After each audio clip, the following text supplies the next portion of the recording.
Calgary rules. But when it comes to the best snack for three-down fun, there's no Battle of Alberta. It's a clear winner. Wilhauk Beef Jerky. The one thing every Alberta fan agrees on. So whether you're watching the game from your recliner or in the stands, make it a part of your game day. Wilhauk Beef Jerky. Because you don't win games with salad. Only available in Leduc.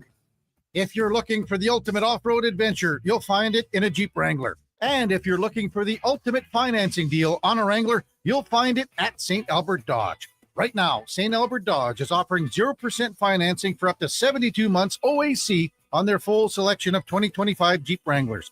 And it's a great selection. Sport, Willys, Sahara, and Rubicon, plus all the new colors, all on the lot ready to go at 0%. Come see how easy it is to do business at St. Albert Dodge.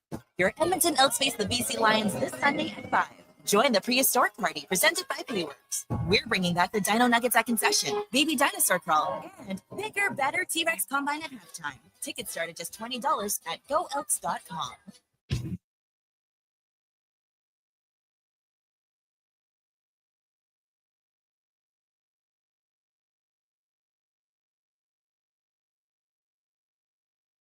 Jason Gregor Show. 2. And Marcher hits a fly ball to deep right field, and this one is gone. On Sports 1440.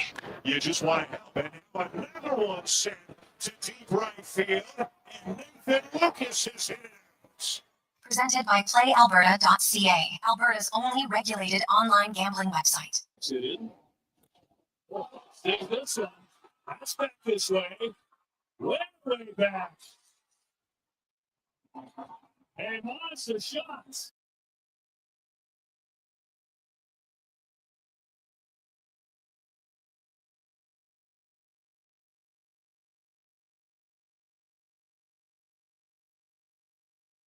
Tuesday afternoon. It is hot outside. We like these days. We had some big rain, and this is tarps off everywhere. Get some sunscreen on, boys and girls, because it is smoking today. Hot outside, and maybe super hot for you if you go to playalberta.ca. $65 million up for grabs, and 8 Max Millions tonight for Lotto Max. Get your tickets at playalberta.ca.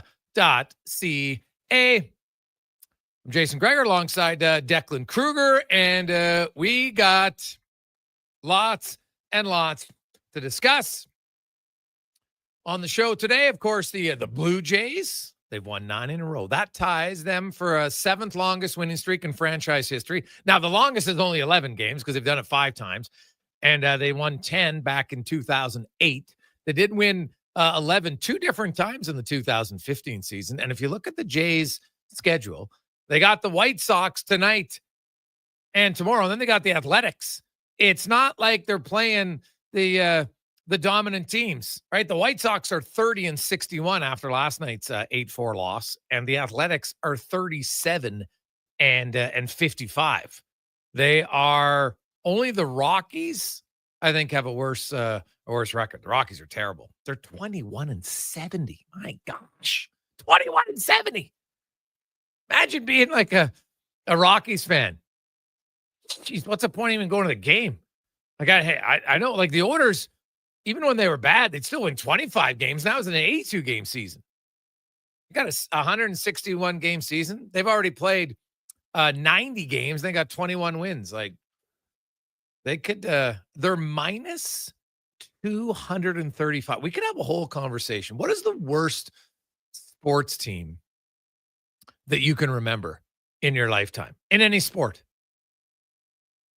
It'd be fascinating because sometimes you got to chuckle through it. Oiler fans, many of you would be like, okay, I only get to pick one. If you only got to pick one season of the Oilers during the decade of darkness, well, you had to pick one. You can't, there's only one in the decade of darkness because they were bad a lot of it, but which was like the worst. Oof. Sometimes, you know what? Your team has been in the Stanley Cup final. Think about it. You've had a great run. Outside of like 2 days when they lost the cup, you had a pretty good run the last few years as an Oiler fan. Those 2 days definitely stunk, no question. But if you had to pick which of the Oilers teams was the worst? Which one would you pick? 833-401-1440. Because you got a lot of candidates. We could have a really healthy debate over this. It's honestly like which team was the worst during that time. And I got mine. So let's see what yours would be. Funny enough, 3 years, 62 points. That's what makes it difficult. You got the 2010 team, you got the 2011 team, and you got the 2015 team. They all finished with 62 points. Whew. So it's not easy, is it? But man, there's a few other teams in pro sports. But man, the Colorado Rockies are chasing the all-time record when they got to 21 and 70. Now, you could go way back to like the 1800s.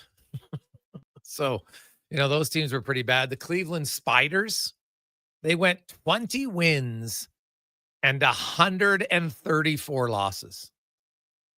20 wins in 154 games. It's 1899. Low tide, probably still running up numbers from the Spiders those years. But that is a tough one. So even if you go like in the modern era, you would let's go like even probably after World War II. Maybe if you go after World War II, it's the Mets when they went 40 and 120 in 1962. That's pretty impressive. Pretty impressive. So we'll have a little fun with that on the show. Also, some rumors involving the Edmonton Oilers. A few players that might pique your interest, Oiler fans. We're going to get to that in our very first segment. Taylor Haas will join us to discuss that. Many of you have questioned, is Alex Pietrangelo really done, or is he just going to be the Undertaker one final time? He'll raise out of the regular season coffin, sit up, and play in the playoffs. He's having bilateral femur reconstruction. Can he come back and play hockey next April? Well, we'll find out. We'll talk about that in our injury report in hour number one. TR will be by. Dave McCarthy. Struddy's back off of holidays. We got Spec, Bob Harris, because I know many of you, the diehards, you're into July now. Many of you have your fantasy football drafts starting in less than a month. So we'll do once a week here for the next few weeks. We'll do a little fantasy preview for the NFL. We'll do some in the NHL starting in August as well, because I know many of you are huge fans of it. Many of you are huge fans of it. So like it. Oh man, we got a lot. We got a lot of good texts. You know what? It's fun sometimes to bring up the past because you were able to survive it. Right? As an Oiler fan, you feel like, you know what? I can almost handle anything. Being through the decade of darkness, I've seen consecutive Stanley Cup losses. Those suck. Don't get me wrong. But you're still here. You're still thriving. You're still surviving. 833-401-1440. 833-401-1440. Hey, guys, cheap Rockies tickets to go see the Dodgers. I can see Ohtani dirt cheap. It's going to be awesome from Andrew. Andrew, that is actually incredibly smart. You think about it. Like, to go to a Dodgers game to watch Ohtani. Now, I get that you're in LA and all the Dodgers fan, but if you're just wanting to see Ohtani, you pick a few games in Colorado right now. That is genius. Genius. I love that plan. God, I wish I would have thought of that. That's actually super smart. You're going to get to see one of the best players because it's hard to go to some games, right? Like the Dodger game's pretty much sold out. You're paying a premium. Now, I get the experience will be different, but it's not like in Colorado, you're going to be drowned out if you're a true Dodgers fan, or maybe you're just a fan of sports. And you're like, I want to see one of the great players. Now, is Ohtani, I would like to see the rotation. Is he scheduled to pitch for a game for a few innings in Colorado? Might have to get Josh or a deck to look that up and see. And I know it's a little bit of guessing on when they play them, but how's he feeling? How many starts he's going to make? But that's an awesome decision, man. Awesome. Hey, Gregor, the Elks, the last few years been pretty bad. Steven, well, yeah, but not that bad. Right? Like, look at the Elks. They won 6 games last year? 7? I think they won 7 last year. Like, that's 7 out of 18, man. That is nothing compared to what we're seeing now. 20 out of 90. Yeah, like the Elks weren't even the worst team in the league last year. Calgary only won 5. So, yeah, I know that it's been some lean years, no question. But if we're talking amongst like the worst of the worst, like 4-14, yeah, it's not great. It's right up there actually. 4-14 if you prorate that to what would that be? 72 games. You'd have 16 wins. Ooh, we're getting close. Getting close. Then you go 20. And what would that be? Ooh, you'd be actually pretty much bang on. Now that you say that, good point. Good point. It just doesn't feel like it because it's not as many games, right? Like you're getting disappointed 14 times, not 70. But it's a valid point. Hey, Gregor, whichever team had the Belanger triangle, that would be my guess. Oh, the Belanger triangle. God, it's a classic. I miss those days where you had to come up with some fun stuff just to get through. Well, the Belanger triangle was part of, you know what? He wasn't even part of the 2 of those 62-point seasons. He was there for 2012, the year they got Yakupov. And then the next year, remember, he's the only guy. Like, Yak had that celebration. He has the knee slide. Like, the Oilers weren't very good in that shortened season. But he has that big goal against LA. Tying goal, too. That's what made it even better. And Belanger was the ultimate fun sponge after that game, critiquing the celebration. I'm like, dude, it's a rookie. Like, your team stinks. And you're like, that's why your career ended right there. That was it. Like, I could not believe it. Could not believe it. But the year they had the Belanger trunk, that had 74 points. So he was on it, so that's fair. But even when the offense went to disappear when he was on the ice, they still managed to find ways to win. Hey, Greg's, what about the Oilers team with Struds on it? You know what? Struddy's coming back today, so we'll ask him about that. He had some funny stories about those years with the Oilers. Now, remember, like the first year with the Oilers wasn't bad, but yes, he was part of both of the back-to-back 62-point seasons. So now he played way more in the first year. Maybe the only reason they had 62 points in the second year was because they didn't play Struds enough. Like Tom Gilbert was just in studio last week, where he relived the story of ruining Struddy's career when he got benched for a month after Tom Gilbert made some horrific decisions. So that was the 2010 and 2011 season. I'll ask Struddy which year was worse. You know, as a player who's on it, he's 14 years removed. You can give us an honest answer. I like that question. I like that one. Hey, guys, the year we signed Nikita Nikitin, my God, that was the bottom of the barrel. Oh, God, that was a tough signing. Hey? What did he get? I think he got $4 million. If I'm not, I gotta look that. Can you look that up? Did he get? I think it was 4.5, but I'll check it. Yeah. Well, I know Koskinen got 4.5, but Nikita Nikitin, oh my God, that was the his first year was the 14-15 year. That's a valid point, man. Gets him right in the conversation. Now that year did get to McDavid, so that's why I don't think you can ever say the 14-15 year is the worst because it led to McDavid in the draft. I just don't think you can. I know it's not part of the season on the ice, but in a roundabout way, it was a big part of the season.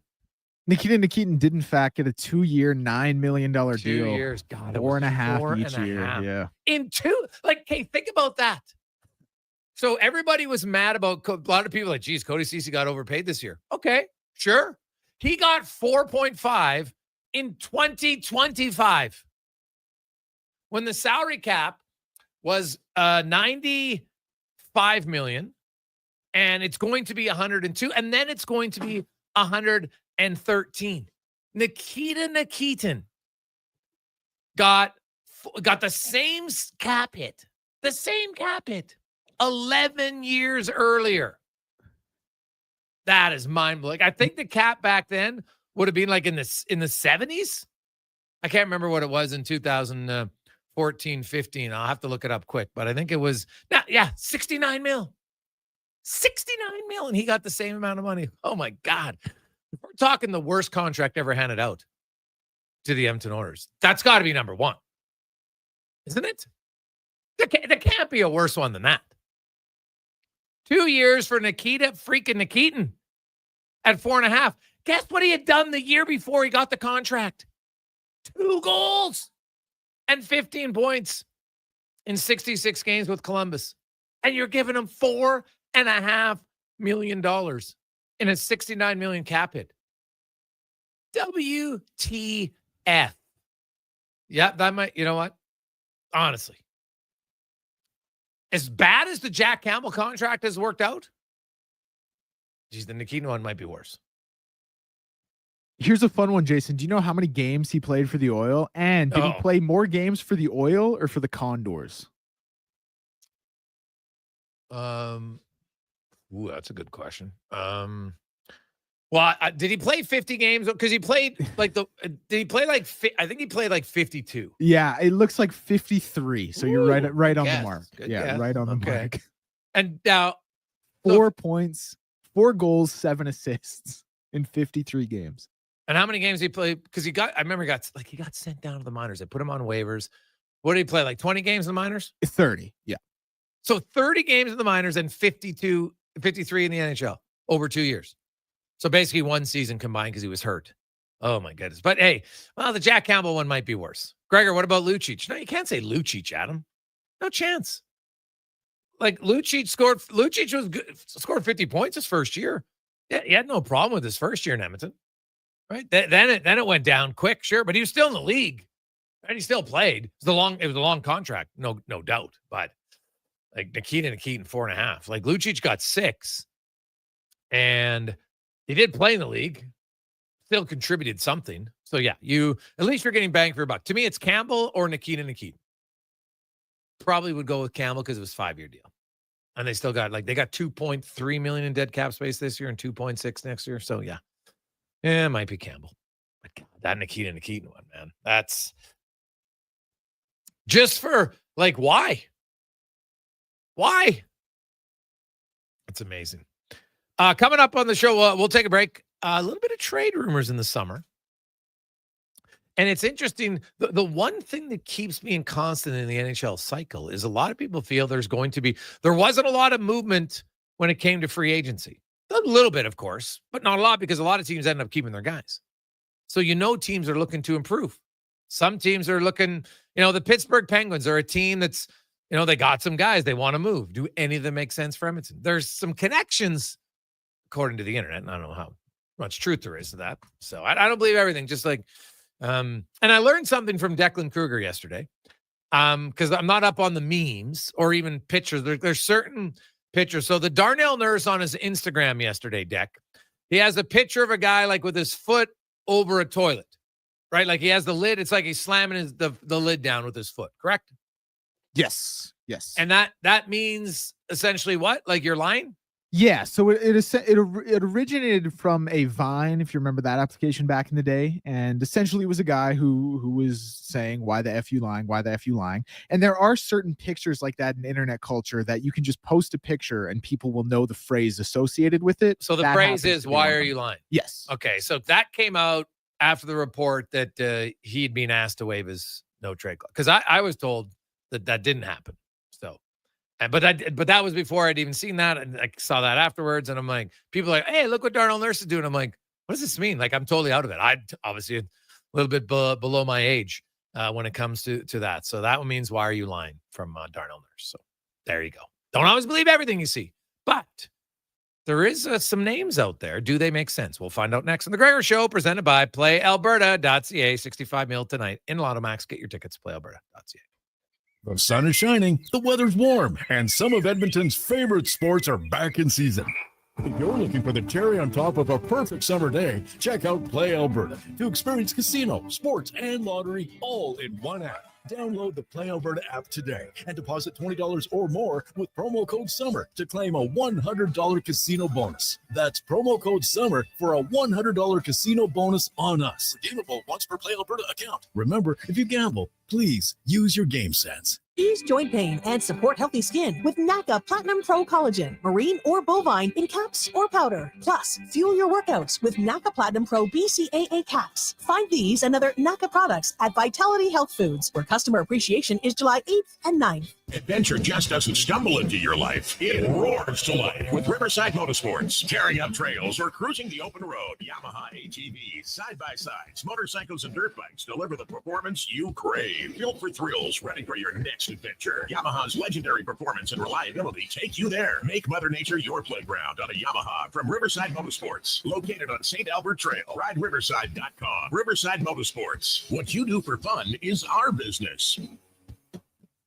Tee off to win with Cattail Crossing's $10,000 hole-in-one challenge, powered by Sports 1440, Canada's first ever Aqua Range event. Just walk up, grab some golf balls, and start swinging. Or book a VIP bay today. Win 10 grand with a hole-in-one. Plus, great secondary hole and leaderboard prizes. Closest to the pin and monthly winners will battle for a $50,000 grand prize. The hole-in-one challenge. Open Thursday to Sunday, noon till 8 through August. Weather permitting, cattailcrossing.ca. Rivalries run deep in Alberta football. Edmonton all the way. Calgary rules. But when it comes to the best snack for three-down fun, there's no Battle of Alberta. It's a clear winner. Wilhock Beef Jerky. The one thing every Alberta fan agrees on. So whether you're watching the game from your recliner or in the stands, make it a part of your game day. Wilhock Beef Jerky. Because you don't win games with salad. Only available in Leduc. If you're looking for the ultimate off-road adventure, you'll find it in a Jeep Wrangler. And if you're looking for the ultimate financing deal on a Wrangler, you'll find it at St. Albert Dodge. Right now, St. Albert Dodge is offering 0% financing for up to 72 months OAC on their full selection of 2025 Jeep Wranglers. And it's a great selection. Sport, Willys, Sahara, and Rubicon, plus all the new colors, all on the lot ready to go at 0%. Come see how easy it is to do business at St. Albert Dodge. Your Edmonton Elks face the BC Lions this Sunday at 5.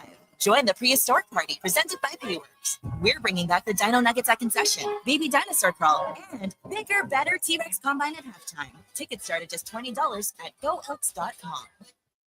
I'm Rick Showers from No Bull RV. Our average used RV sells for around 30 grand. Some are more, some are less. And literally no one has 30 G's just sitting in their checking account. Monthly payments are the best way to get the used RV that's right for your family. That's right, Bob. Financing should be a stress-free process. But let me tell you a little secret. My granddaughters think I'm a model citizen when I was young once. And if you look back into my credit history, you can see that it wasn't always excellent. Perfect credit is nice, but not easily achievable. You said it, Bob. But less than perfect credit is not a good reason to keep you from the great outdoors this season. I built our financing plans for the real world. And in the real world, nobody has a perfect credit score. So let's talk about how easy it is to make your favorite used RV affordable.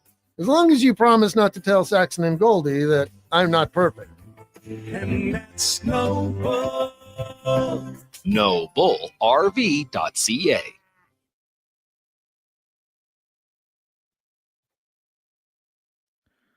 Portions of this hour brought to you by On the Rocks. Jump on OTR's party shuttle buses to Elks games, Riverhawks games, and concerts at Commonwealth. To see all upcoming bus events, visit ontherocksyag.com. Sports Radio is back. The Jason Gregor Show on Sports 1440. Presented by PlayAlberta.ca, Alberta's only regulated online gambling website.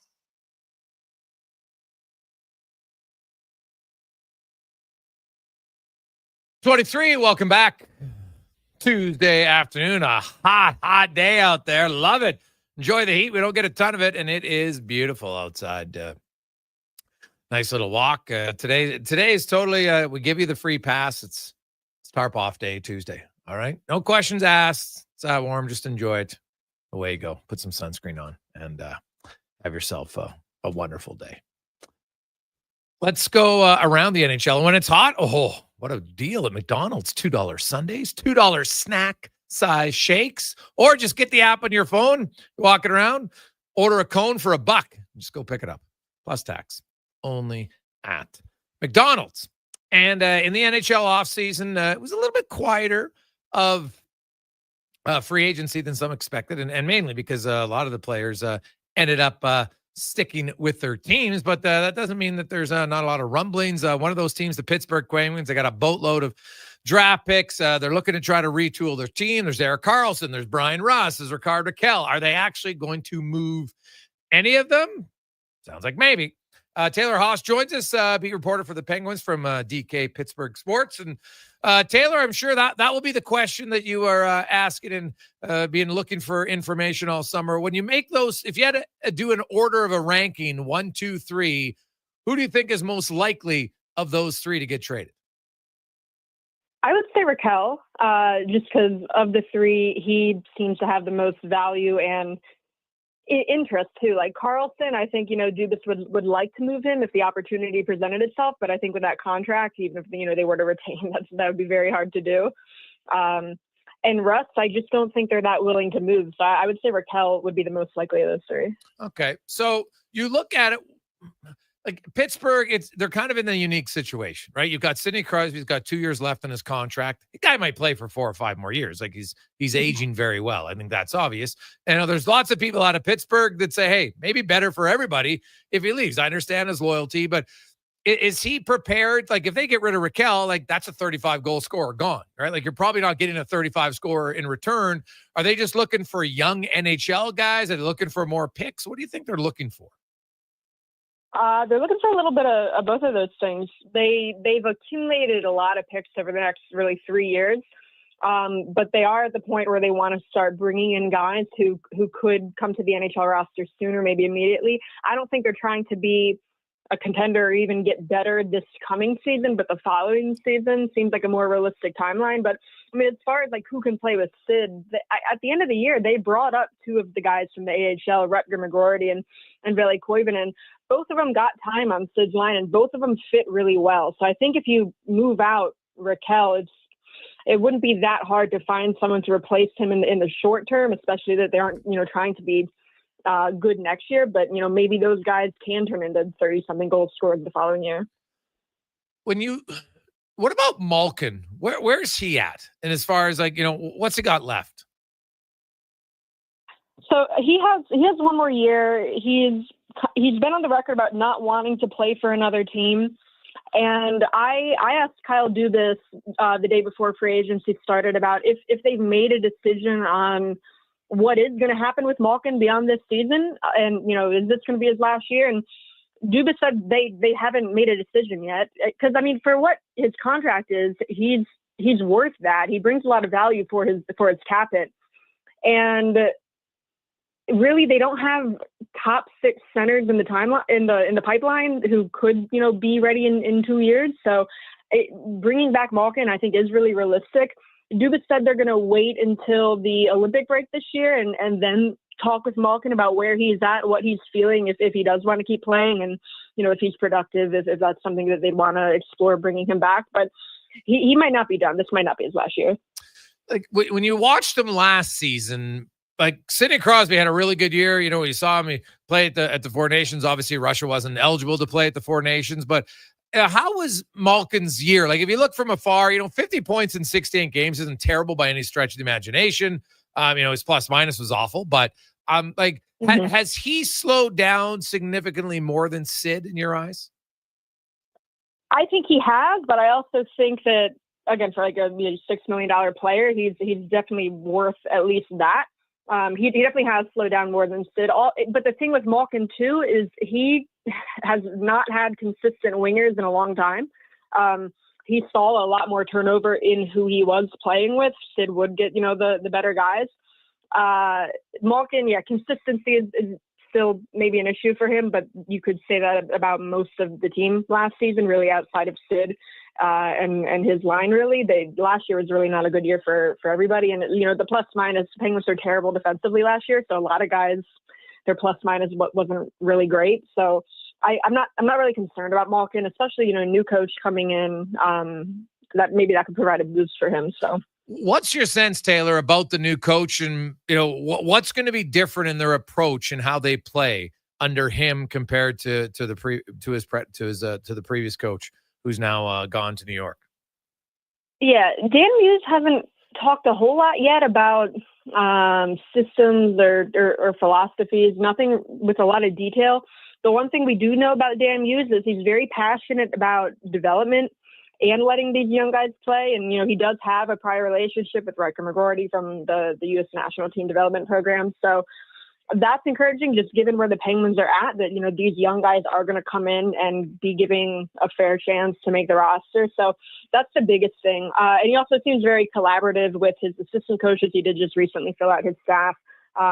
He wanted guys with a variety of backgrounds and experiences because he is a first-time head coach, and guys who have maybe different ideas than he does. And the assistant coaches they brought in really do come from all kinds of variety of backgrounds. Some of them are new, some of them are long-time, NHL roles. So he seems everything's encouraging so far, but it is very early.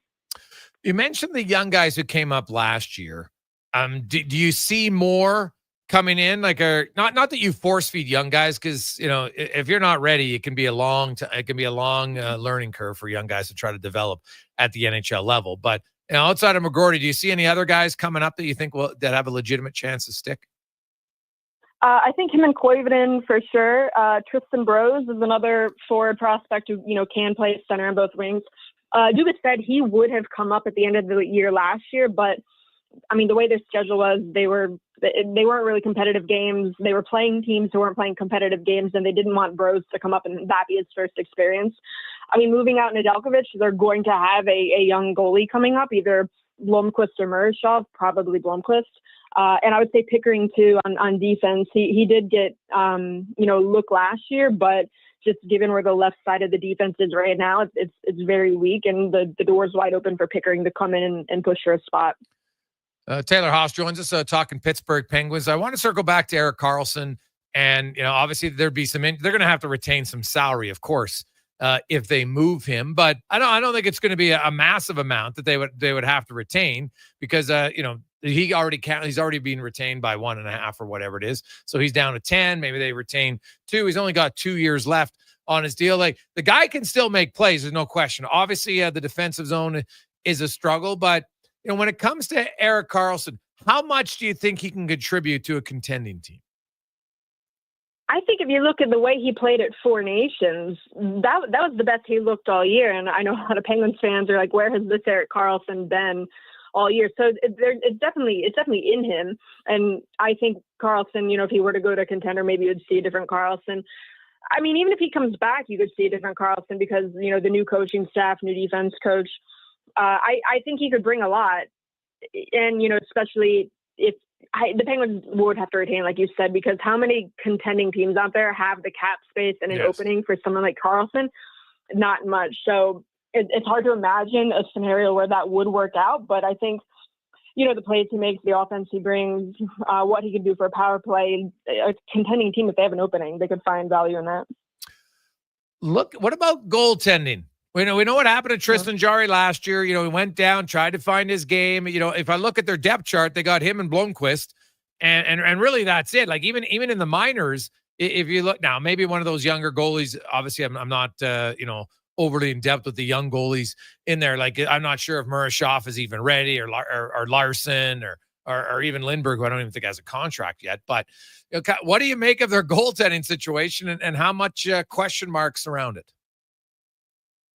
Yeah, I think, coming into this offseason, they really had to move out a goaltender just because they had such a logjam in net, like down to the minors with Murashov, Blomqvist, and Larson. Lindbergh's gone. He's been gone for years. But Murashov seems to have like the highest ceiling of anyone. He was setting records, in Wilkes-Barre. He went on in a crazy winning streak, and this is his first year in North America.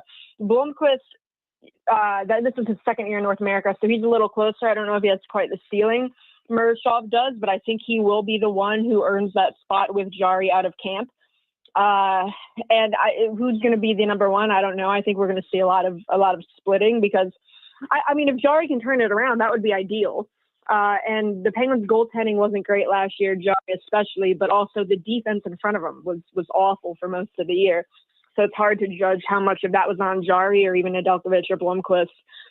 So I think it's fair to bring Jarry back, give him another chance, because he has been an all-star before. And if he can turn it around, then maybe he is the guy to stick around in net when they do try to return to contention and split the net with Blomqvist. But it's definitely going to be some question marks there.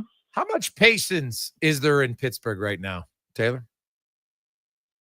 I think Dubas has done a really good job of setting expectations that, they aren't necessarily trying to contend this year. Even like well in advance leading up to free agency, he's talked about how like they're not even going to be trying for the big name free agents, the guys in their 30s, the long-term deals, because they just aren't there yet where that's something they need. They did go out and they signed a bunch of borderline AHL, NHL guys, and that was intentional because they wanted to bring in guys who could go down to the minors if you need to, but also could serve as competition for those younger guys. So you're not just handing them spots. And I think there's definitely some fans who don't get that yet. And they're looking at these signings and they're like, how is this going to get the Penguins back to the playoffs? But I think that like the team management has a lot of patience with where things are. And the fan base has generally accepted where things are, but with Crosby not having that many years left on his current contract, they are going to have to turn it around pretty soon. I just don't think next year is it. Now, I don't know if Penguin fans are big into numbers, numerologists or not, but if I go 1984, there's Mary Lemieux. 21 years later is 2005 is Sidney Crosby. 21 years later would be a gentleman by the name of Gavin McKenna. The Penguins have slowly been going down. Could they get lucky a third time in the draft lottery? Because to me, the Penguins are a team that should be shooting for the best possible odds they can get in the draft lottery. And I think that's a big reason of why they're not trying to get better this year, knowing who's coming in the draft, and Gavin McKenna, who's not going to be that far away in Penn State this season. They can really keep an eye on him. But I think they're definitely going to be a lottery team, and that's why also the first round pick was not on the table. I know Penguins fans were talking about, they should offer sheet this guy and this guy, but the RFAs out there, would have cost them their first round pick in compensation. And I think that first round pick is very valuable to the Penguins this year because it could be, in contention for that first overall pick. So that's not out of the question. Well, it would be wild. It would be wild if something like that would occur. And the way the Penguins are trending, I see them as a non-playoff team. They've quietly, they've missed the playoffs. They haven't had top picks, but they're slowly from 91 points to 88 points to 80 points. And now you're hearing Raquel and Rust and Carlson potentially on the move. It would make sense, Taylor. It actually, to me, if you want to rebuild, you almost have to burn it down. It's just, you can try maybe with Crosby. And I don't know if you've talked to Sid, it's easy to say, okay, I want to win when you only miss the playoffs for 1 or 2 years. You get to 3 or 4, and in the meantime, the guy's gone to the 4 Nations, and then he goes to the Olympics, and he's like, oh, geez, I really like this competitiveness. Do you think he plays it out and stays in Pittsburgh, or do you think there's a chance Crosby eventually says, you know what, I got to go somewhere else. I want a chance to at least compete? I think he stays. I think he values loyalty. Okay. I did talk to him pretty late in the season about the rumors that I don't know if you can call them rumors because it's not like anything's even being reported that they're working on something. It's just a lot of people saying, I hope this happens for him. And he's genuinely irritated by all that talk. He's also, when I talked about it, he was a little confused about why people keep trying to make this happen for him when he's said a million times that he has no interest in leaving and all his energy is here. I think he really likes the role of helping the young guys like Koivunen and McGroarty, get comfortable in the NHL and that next wave. And even though, he doesn't have that much left on this current contract, the way he's playing, he's non-committal about whether he's going to keep playing at all, but be beyond this contract. But I mean, he's going to. He's not going to slow down.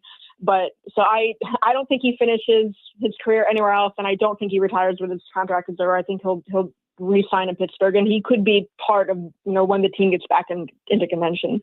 Interesting. Taylor, great stuff. We really appreciate it. Have a good summer. Yeah, you too. Anytime. That is Taylor Haas joining us from DK Sports in Pittsburgh. That is, if you're a numbers fan, Lemieux, 21 years, Crosby, 21 years, Gavin freaking McKenna. Could you imagine? Man, if you thought people were mad about the Oilers getting McDavid, trust me, there would be other fans are you kidding me? Are you kidding me? And hey, he's in the States, in Penn State. Hey, he's getting used to the state already. The Penguins, like, honestly, like, look at the teams in the NHL. Look at their offseason. Look at the teams last year. So we know that San Jose is still going to be near the bottom, no question. But look at the teams below Pittsburgh. Anaheim, they've improved. Buffalo, Seattle, I think they've improved a bit. Boston, I can't see Swayman and them having that bad of a year. The Flyers, they're okay. Nashville, they really haven't done anything, but I just don't know if they can be that bad again. The Blackhawks, yeah, they'll improve. Like the Sharks could improve 30 points and they'd be 2 points out of what the Penguins had last year. They're not improving 30 points. Like the Penguins being a bottom 5 team does not look at a surprise to me at all. And oh man, just the intrigue around them if they could win the lottery, get McKenna, it'd be wild. Wild. We'll take a quick break. Speaking of wild, Alex Pietrangelo. Could he play? We're going to go deep into that injury because I know some people think, this is just Vegas. They're just going to wait and he'll be back. Could he be back? We'll talk to a guy who knows next on The Gregor Show, presented by PlayAlberta.ca. On the rocks, the party never stops. Check it out. Mondays, bingo tunes. Tuesdays, tacos and tequila. Wednesdays, it's wings and karaoke. Shake what your mama gave ya with salsa lessons on Thursdays and the best Latin DJs. Plus, live music every Friday, Saturday, and Sunday, along with DJ Kenny K. Hold on, let's not forget $5 happy hour, 7 days a week. Your bar, your party. You're on the rocks. On the rocks. Jeff Brab and 118th. Hey, sports fans, we've got a clear choice for you. At Crystal Glass, we provide customers with the perfect glass for any job. From home to auto and even commercial, installation or repairs, we're your team. Call 310-GLASS or visit crystalglass.ca. Crystal Glass. You have a choice, and it's a hard one. GMC employee pricing or 0% financing at Wolf GMC Buick. A hard choice, but also super awesome. Get GMC employee pricing on our Sierra lineup, from the Sierra half-ton to the heavy duties. If you have cash, get discounts over $12,000 on many of our Sierras, along with GMC pricing. Or choose 0% financing on our Sierra half-ton lineup. And what a great selection of GMC Terrains and fabulous Buick SUVs to pick from. So many choices. But one thing's for sure, you are getting the best deal at Wolf GMC Buick. Canada's biggest appliance sale is at the Brick. Get up to $1,000 off select major kitchen appliances. Convertible fridge freezers start at just $199. Barbecue start at just $299. Get up to 60% off clearance models and below-cost scratch and dent items in-store only. Plus, pay 0% interest on appliances until 2029. Best of all, they'll beat any competitor's advertised price. Some exclusions apply. See in-store for details. The Brick, saving you more. Well, get ready for a silly hockey fans. Your partner in power just skated onto the ice. EWEL.ca, the new e-commerce website for electrical wholesalers Edmonton, is ready for the power play 24/7, 365. UL skates to where the puck will be in 5 years. Now that's forward thinking. Killer selection, slamming products from the best brands, and legendary service. Don't sit on the bench. Get your account today at EWEL.ca and win that project. Plug into your partner in power. Get an EWEL.ca account today. I'm Colin Livingston, president of Cantork. Since 2016, we've been at the forefront of hydraulic torque wrenches in Canada. I'm delighted to share our latest venture, in-house production for quicker turnaround, superior quality, and heightened versatility. Experience excellence at cantork.com. Scott McGilvery here, HGTV host and renovation expert. The one upgrade I know homeowners will love: better, fresher Culligan water straight from the tap. Culligan's AquaCentral reverse osmosis filtration system takes your water to the next level. With up to 7 stages of filtration and 14 filter options, they're certified to reduce over 90 contaminants. Your tap water is about to get a major upgrade. Safer water that tastes great. Get started with a free in-home water test at Culligan.com. Culligan, water you love. Ease joint pain and support healthy skin with NACA Platinum Pro Collagen, marine or bovine in caps or powder. Plus, fuel your workouts with NACA Platinum Pro BCAA caps. Find these and other NACA products at Vitality Health Foods, where customer appreciation is July 8th and 9th. Grove Rotary Rib Fest returns July 11th to 13th in Central Park, Spruce Grove. It's fall off the bone fun with tasty ribs and cold drinks, live music, a family fun zone, local market, and more. Become a VIP at groverotaryribfest.ca. Hey, Canada. Set a reminder and get ready for Tim Hortons Camp Day on Wednesday, July 16th. Buy a coffee, a Camp Day bracelet, or donate on the Tim's app to help build a better future for Canadian youth at participating restaurants in Canada.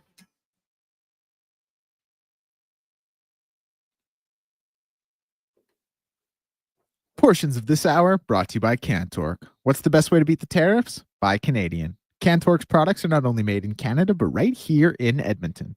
Save money, support Canada at cantork.com. From puck drop to kickoff, it's the Jason Gregor Show on Sports 1440. Presented by PlayAlberta.ca, Alberta's only regulated online gambling website.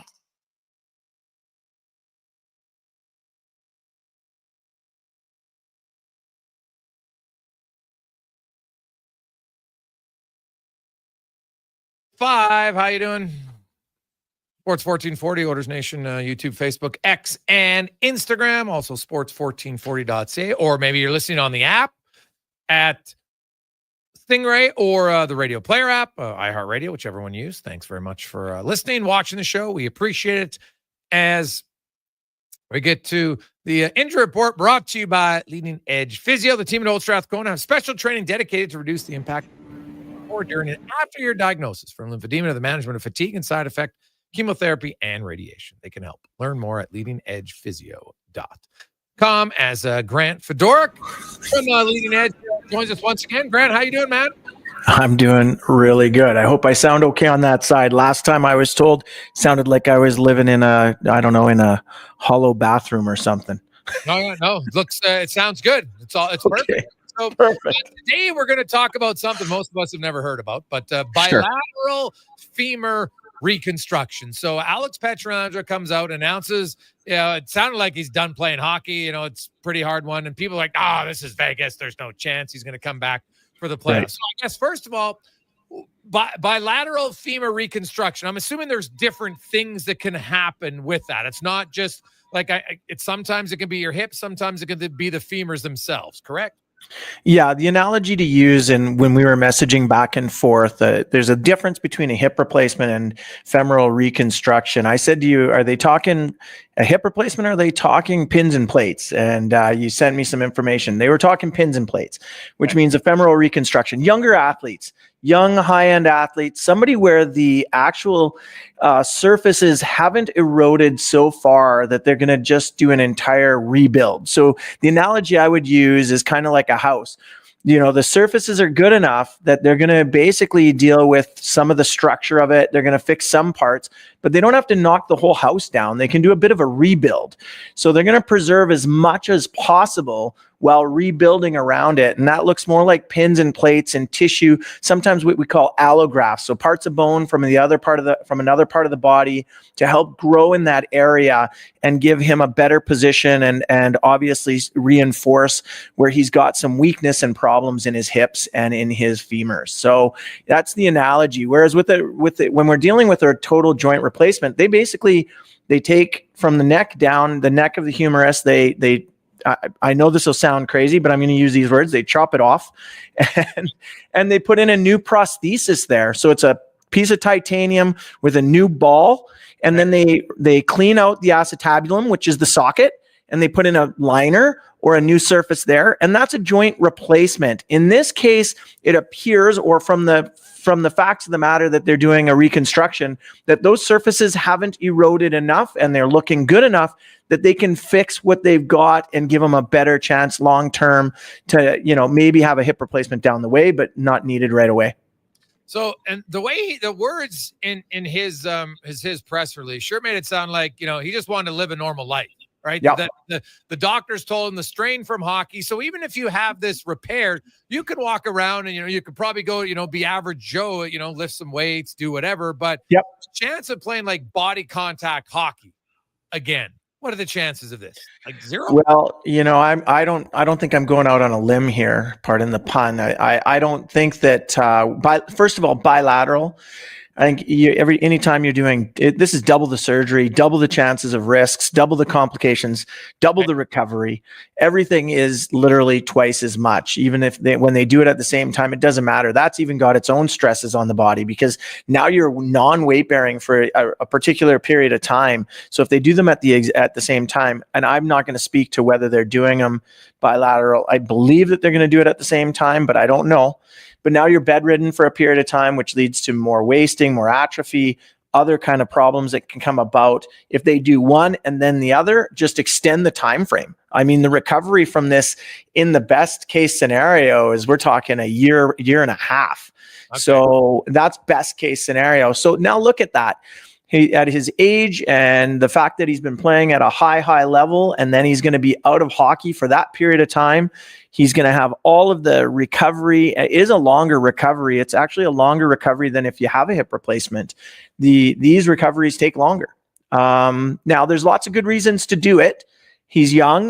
He's going to be able to put off a hip replacement where we won't have a prosthesis for that period of time. Some of the activities he's going to do, he'll be able to do more than if he has a hip replacement. So there's a lot of good reasons to do this with a young athlete like him. The chances of him recovering, I would say slim, very, very slim. Sorry, not he'll recover, but the chances of him getting back to a high level of NHL hockey are slim. Yeah. Well, just, playing and now even high level. So just even playing in the NHL, essentially what you mean. Like, is it just, that is so much strain on your body, right? Yeah. I mean, that's part of where it came from in the first place. He very likely had, you and I have talked about this injury before, femoroacetabular impingement. So he likely had something that led to early degenerative changes. You put that together with the fact that he was putting a lot of torque and twist and compression through the hips and the joints. And then the fact that also these athletes ignore these problems for a period of time and they're not dealt with. They play through playoffs, they play through injury, they play through these problems. And, next thing you know, he's in the situation he's in. So going back to that, is that the best idea, especially if he wants a long, enjoy the rest of his years on those hips? Probably not a great idea.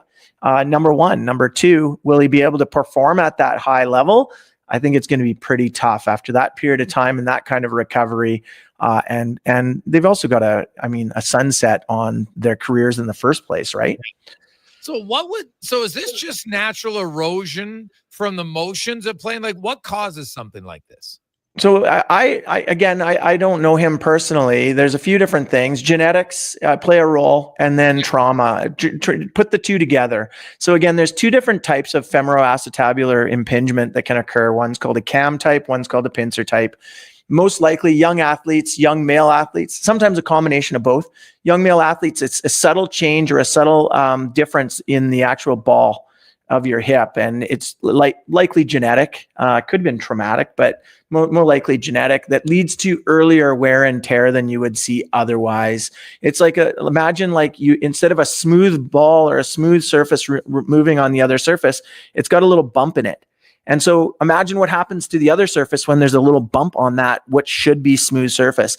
It leads to all kinds of problems. And often down the road, he would have noticed this and been dealing with this for some period of time, though.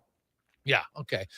Grant Fedoruk joins us. So, I love the explanation, and obviously by the timeline of the surgery and the return, obviously I think playoffs, fair to say, are out of the question. If you're saying it's 12 to 18 months, he hasn't even had the surgery yet, or if he did, he would have had it, here since last week. So, that playoffs start in April. So I'm not a mathematician, but I can figure that that's not 12 months. So that's obviously not likely. I do want to talk a few other things. Now, there's a lot of people because, Grant, we get into everybody's out running again. I took my dog for a walk, and it's just like everywhere you go, everybody's jogging, and there's lots of different gates out there and different things like that. But I'm sure you see a pretty big uptick from spring until now in hairline fractures from people, because a lot of us, we're kind of dummies. We're like, hey, you know what? I can get back. Oh, it feels great. And then you do too much and you got all these strains. What are these things to watch for? Because you got a few people asking about shin splints to go from a shin splint to being more.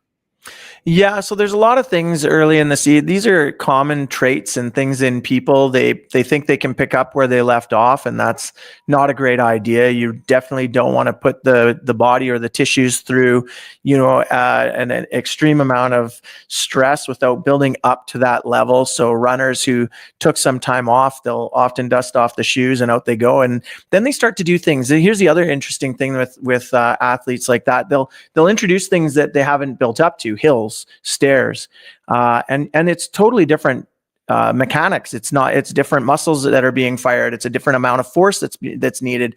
And when you don't build up to it, little stresses over time, unusual stresses that lead to breakdown in the tissues, and then those tissues start to create inflammatory problems. Shin splints, we can talk about, and we could do an entire show on it. There's different causes of shin splints. Sure, you could have a stress fracture. That's the least common cause of pain along the front of the shin. More often than not, it's either inflammation of where the muscles on the front of the shin attach to the bone, like an inflammation of the periosteum, periostitis, we call it, or it also could be enlargement. The muscle just gets larger than the space allows for, so you get a bit of an anterior compartment syndrome, which leads to pain in the front of the shin. And yeah, it can be related to gait. It can be related to trauma, biomechanics. There's so many different things that we look at when somebody with an athlete like that comes through the door, or even the weekend warrior. We need to look at all of those equations to figure out, number one, what's wrong? Where did it come from? Often let's deal with it first and then make sure it doesn't come back. So make sure that you don't repeat the same things in the first place. Adequate warm-up, good flexibility, proper strength, better biomechanics all play a role in prevention of injuries. And I would say, if you want to talk about shin splints, look at your footwear. A lot of people, the number one thing I see is people come in and they're wearing their running shoes that they've had in their closet for 2 years, and the things are worn away. And literally I go, you probably wouldn't have had this problem if you just had gone out and bought a new shoe and the proper shoe for you. So that makes a big difference too. So check out, when you do go to a store and you're looking at running shoes and that, get good advice. It doesn't have to be a physio, but make sure you talk to somebody who's got some knowledge in the area, because a shoe does have to meet your demands, but it also has to meet the mechanics or the structure of your foot too. Now, how about you, Grant? Do you have the proper footwear to prepare yourself for another upcoming season of pain for the Dallas? It's interesting. Footwear has been a thing that I've talked about for more than 25 years, because I have ran into the similar problems that people out there. I've had it. I've had plantar fasciitis. I've had peroneal tendonitis. I've had shin splints, you name it. And the number one thing it always came back to, I have a fairly neutral foot, but it almost comes every time I make a poor choice of footwear. So, here's a good example for the summer. If you're listening out there, guys, girls, guys, whoever's listening, if you're on a beach somewhere and you think it's a great idea to just start running barefoot on the sand without building up to that, it's going to be a problem. Your sandals, people who throw slides or flip-flops on, you might as well book an appointment with us. Just get ready to come see us at Leading Edge and wear your flip-flops, because you're going to probably have some sort of a problem that come from wearing those types of that type of footwear. So I know the summer is that time you want to wear them, but make sure you buy good sandals, proper fitting sandals, a loop on the back. And I'm not here to promote certain brands, but there are some that you're all picturing. Well, and you're going, why do you want the loop on the back? Because it holds your heel from slipping off. Imagine every time that's why they're called flip-flops. Your heel comes off the ground and then it snaps the back of your foot. So it's not in contact with your foot when you're making a proper heel strike. There's all kinds of things that happen when the shoe is in contact with your foot at the very beginning of the gait cycle. So there's other things that happen as well with flip-flops that just basically don't prepare you for the right phase of gait that you need to be in when you're walking. And yes, there are people who promote barefoot running and stuff like that. I'm not one of them. So do I think it's a good idea? I don't. I see all kinds of problems from people who actually try and subscribe to that type of a thing. Doesn't mean it's not right for you, and it doesn't mean it can't be right for some people. Everybody's different, and every person out there is going to find that thing. And some people can do it and have no problems whatsoever, and they find that it's good for them and they enjoy it. But the vast majority of people, they will get an assistance and less problems by wearing proper footwear.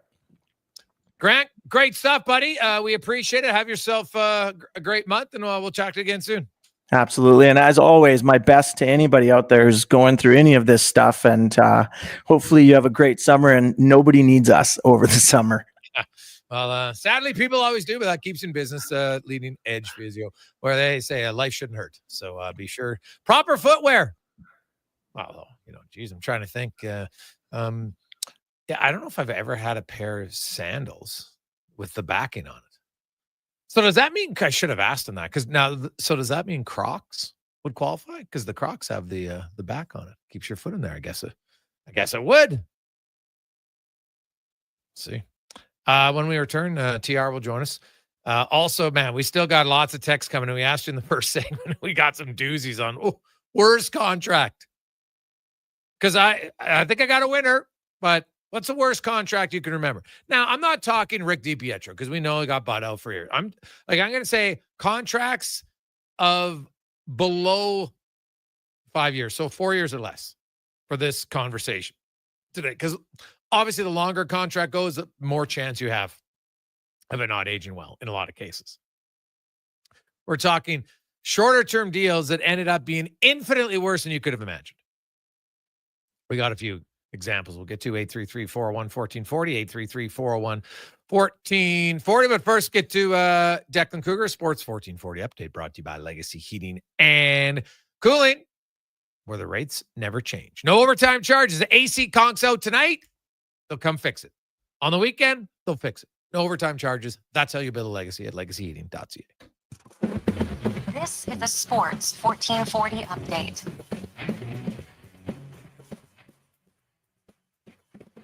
The NHL and NHLPA have officially ratified the CBA extension through 2030. The sides came to a tentative agreement on the 4-year extension late last month. Colorado Avalanche fired Dave Haxtell as an assistant coach. Haxtell last coached during the 23-24 season as head coach of the Kraken.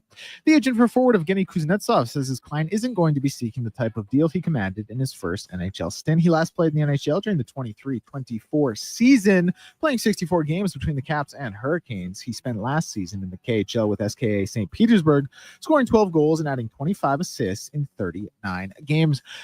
In the NBA, Maverick star Anthony Davis had surgery to repair detached retina that he suffered during the season. He is expected to be fully recovered by at the start of the season. MLB action will get going at 4:35 today with the Mets and Orioles. Then the Blue Jays look to extend their winning streak to 10 as they're in Chicago to take on the White Sox. Bassett on the bump for the Jays. One final in the WNBA from earlier today saw the Mystics over the Sky, 81-79. Aces and Liberty will be playing at 6. In Wimbledon, Carlos Alcaraz advancing to the semifinals with a straight set victory over Cam Norrie. Taylor Fritz doing the same in his quarterfinal. In the women's side, it was number 1 seed Ariana Sabalenka getting by Laura Siegemund in 3 sets to make the semifinals, while Anna Anisimova won her set in straight sets. I'm Declan Kruger. This has been a Sports 1440 update. This is Sports 1440, a Stingray radio station broadcasting on Treaty 6 territory. Download the free iHeartRadio app and listen to CKJR wherever you go. Mr. Rooter rides in a hot air balloon. Oh, wow. You can really see it all from up here. The river crossing the city like a water line, the Walterdale like PVC pipes, and the cars circling the Anthony Henday like waste swirling a toilet bowl. Which reminds me, which way to the bathroom? There's no toilet in a hot air balloon. Well, I will have to remedy that. For a plumber who soars above the others, trust Mr. Rooter. Are you looking for safe and professional travel options? Look no further than Silent Rides, one of Alberta's premier bus charter companies. Whether your group is big or small, Silent Rides has you covered. We offer state-of-the-art motor coaches, first-class service, and affordable rates. Get your quote today. For more information, call 1-877-748-0991 or visit silentrides.ca. You've got a go-to coffee spot, a trusted barber, even a lucky game day jersey. But when it's about looking your absolute best, there's only one name you need, Mr. Dirk. Family run since 1939, we're experts in crafting impeccable tailor-made suits and offering a wide variety of everyday styles. Pair that with personalized one-on-one fittings and the convenience of on-site tailoring. Mr. Dirk elevates your style game. Visit our Edmonton store or explore MrDirk.com. Score big on style with Mr. Dirk. Excavators, loaders, lifts, compaction equipment, and more. Find the XCMG construction equipment you need. Available for rental or sale at Japa Machinery Group. Japa, helping build Alberta from the ground up for 50 years. Visit japamachinery.com. Whether you're a craft beer connoisseur or more of a wine aficionado, there's always something new to discover at Sherbrooke Liquor, a unique family-owned independent liquor store. The selection? Incredible. The non-alcohol section is also very impressive. Sherbrooke Liquor, expert, knowledgeable staff with a passion for unique finds. More than just a liquor store, we're a community. Alberta's best, the one and only Sherbrooke Liquor. Wine, spirits, and oodles of beer. Visit SherbrookeLiquor.com. Experience more at the Edmonton Expo Center. Come for Canada's largest trade show, the biggest names in entertainment, exhilarating sporting events, and more. Stay for the experience, but it doesn't end there. Maximize your brand exposure with Edmonton Expo Center's new cutting-edge feature screens, spanning Western Canada's largest venue space. Captivate an annual audience of over 1 million visitors during iconic events like Pro Rodeo, Disney on Ice, Glow, K-Days, and so much more. To learn more, call 780-471-7380 or visit EdmontonExpoCenter.com today. Ease joint pain and support healthy skin with NACA Platinum Pro Collagen, marine or bovine in caps or powder. Plus, fuel your workouts with NACA Platinum Pro BCAA caps. Find these and other NACA products at Vitality Health Foods, where customer appreciation is July 8th and 9th. For all things golf carts, it's the Golf Cart People. Their certified techs provide expert service from maintenance to custom upgrades. Customers can explore the sales floor for new and used Club Car, Yamaha, and E-Z-Go models. The Golf Cart People stock a wide variety of parts and accessories to keep every ride in top shape and offer convenient rentals for tournaments, weddings, and festivals. Trusted for sales, service, parts, accessories, and rentals since 1997. Visit the Golf Cart People at golfcartpeople.com, your complete golf cart solution. Alberta is already the economic engine of Canada, but we could be so much more prosperous if Ottawa would work with us, rather than attack our economy and jobs. The status quo needs to change, but how? The Alberta Next panel wants to hear from you on how we can best strengthen Alberta's sovereignty and position within a united Canada. Please visit alberta.ca/next and tell us what you think Alberta's next step should be. A message from the Government of Alberta.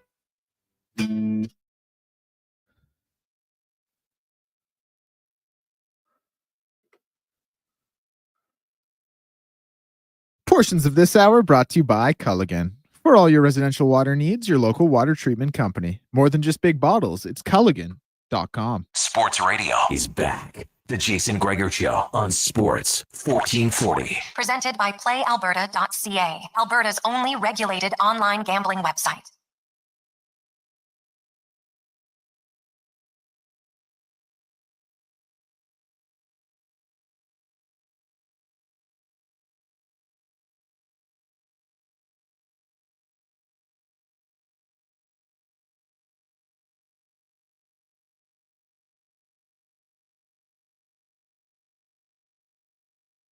Are you? The Jason Gregor Show on Sports 1440, sports1440.ca, Oilers Nation, YouTube, Facebook, X, and Instagram. The text line is humming, 833-401-1440, 833-401-1440. In our email inbox, as always, the Gregor Show is presented by PlayAlberta.ca. Get in the game tonight. $65 million for Lotto Max. Get your tickets. PlayAlberta.ca. Also, 8 Max Millions. So, man, I hope one of you wins. That'd be unbelievable. Woo! Just remember the deal. You win, you invite us to the party. I think that's a fair, totally fair ask. If we win, we'll invite you. So it's a good deal. Many of you. So don't worry. We'd have a few shakers, I'll tell you that. Our next guest probably would even, you know what? That might get him to come to the studio if we had a big shaker like that. Terry Ryan joins us. TR, how you doing? Doing all right. Just had a whirlwind of a week in Barrie, Ontario. Ready raised some money for the Easter Seals, and I went to see my daughter play the Atlantic Soccer Championships, where they lost in the final to New Brunswick. That was in Charlottetown, PEI, and I just got back and enjoyed last night a night out in Cliff's Edge Retreat in Brigus South, or Balleen South, Newfoundland and Labrador. It's really nice. Balleen South is the name of the place? Yeah, it's along the southern shore. Ryan Clough, an NHLer, he's from down that way. Okay. If you're from Newfoundland, I guess the Irish, part of the Irish loop. So it very, very Irish ancestry down there. Pretty known for whale watching and probably the best outdoors kind of. If you were National Geographic, I think you'd go there first on the East Coast. Yeah. Okay. I like it. A few things since we spoke now. Is Jays fever? Like, I know you've been to the Jays games a few times here. What's your thoughts about the hottest team in baseball right now? Yeah, it was awesome. I had to do an event in Barrie last week, so I went up and I saw the games on the 30th and Canada Day. So, I mean, to say it, but it's going to be electric at those, whether in their last place or first. But it's, I think at the beginning of the season, a lot of pundits that had maybe picked them to do better the last few years, and including myself, I suppose you could put me in that category. I don't know if we saw this coming. Players are leading the charge, like George Springer. I mean, a lot of people were waiting for him to be traded. Figured his best days were behind him. I don't know if anybody saw Alejandro Kirk doing this. I mean, he's a solid catcher, and he's been playing well at times during the last few years, but he's tearing the cover off the ball. And, a guy like Vladdy, who's only got 12 home runs, you would figure the $50 million man would have to be leading the charge. But at this point, I think you could point at multiple players that are taking. A guy like Barger, did you see that coming? So people are stepping up. I got a friend on the team, Davis Schneider, the only Jay I actually know personally. Think about it. He was sent down and, seemingly gone, and comes back and getting some key hits. I think, we talk about hockey, we talk about momentum, all these players that are stepping up, and I mean, who knows how the bullpen's going to do, and they've been doing fine. So, who knows now what's going to happen with Scherzer. So I think you got to, when a team catches, and you get that momentum, because a lot of these games are by 1 run, 2 runs, they're not all blowouts.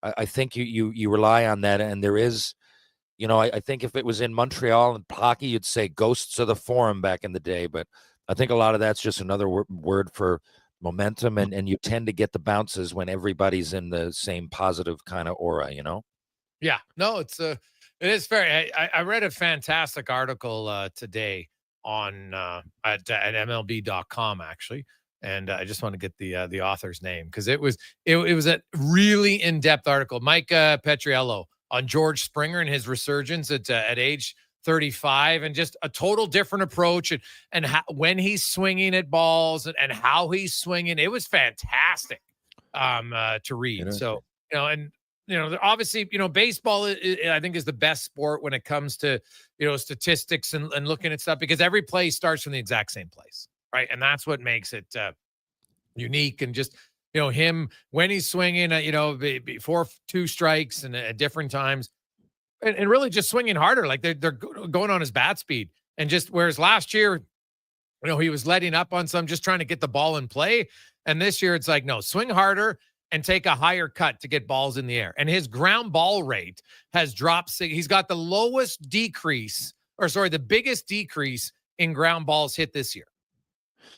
Wow. See, that's the thing. People knock baseball for being too analytic, but really the deeper you look, I mean, especially I've often said, I mean, again, I used to play amateur baseball, but as a hitter, I can't picture what it must be like to play up there. But if I did, I would want to know all that stuff, because you're talking about really a game of inches. It's not like, even at 35, 36, where most guys are tailing off, there's something, you feel the same. Right. And you might be just missing by half an inch, but that's what the progression of life is. And you can't just catch it. So you got to rely on other things. And I think having those things and that kind of feedback, and now all of a sudden you can make smarter decisions at where a pitcher would probably take time and throw a bit of junk. Now you can start saying, you know what, I'm going to take this pitch and, I'm going to go with this, and I'm going to, try not to swing when it's here. And, 90% of the time that's going to get me, and it's not going to get me anymore. I'm not going to swing it. And there's things you can do that I think you got to start being crafty more than anything. But analytics in baseball are something that if I was a player like Springer, I would really use to my advantage. And I guess you're probably going to see more of that because you can literally turn your game around with numbers that weren't available before that. Yeah, no, that's totally fair. A few other things. You look at the what did you make of the Oilers? I haven't talked to you. The Oilers free agency. They get Mangiapane, they get Curtis Lazar. Corey Perry went to LA. I'm still kind of blown away by what his contract was there. Connor Brown, I thought he was going to get $3 million. He got $3 million. Edmonton was going to find it. What do you make of the Oilers free agency? Was it kind of what you expected? It's what I expected, and I feel a little bit empty. I feel like they're going to make more moves. There's a few teams I feel like that about, but who's available right now? A lot of this. We talked to Dave. He's going to come on. We were going to talk about the Leafs. I think they're in the same. But I think you might not have that bang, that big news story by the beginning of the season. I think it might come during. Now, who knows? Maybe they're all set, but I don't think so. I think they got to add. I mean, Lazar, it's all good. Mangiapane, but you don't want to logjam the same kind of guy. You want someone. Definitely a big time top six for. Again, you can say that about the Leafs as well. There's going to be needs. Who knows what they're going to do? Is a guy like Devin Levi or Levy? Is he? People are going to question Skinner. So who knows? Maybe a move like that. But if you're Buffalo, to me, there's just a what ifs that I think the season needs to get in progress. Now we could be surprised, but I don't know how many big trades can happen before the season starts. It seems to me a lot of players are staying put, and a lot of teams think that they have a chance. I think there's way more teams that think that they have a chance than don't. So you might be scarce on the trades before the season starts.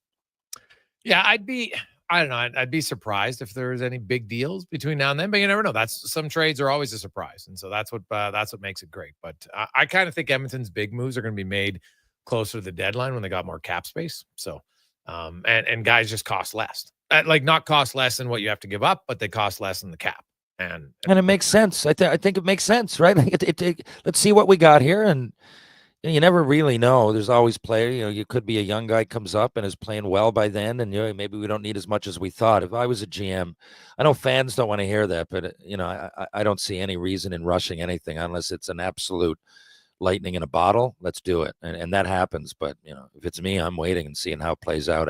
If I'm in a position like the Oilers, and by extension Dave's going to come on the Leafs, I don't want to always talk about those teams, but they're obviously in focus of guests we have on today, and of course it's Oilers Nation. So in both cases, I don't think they're in any risk of not making the playoffs.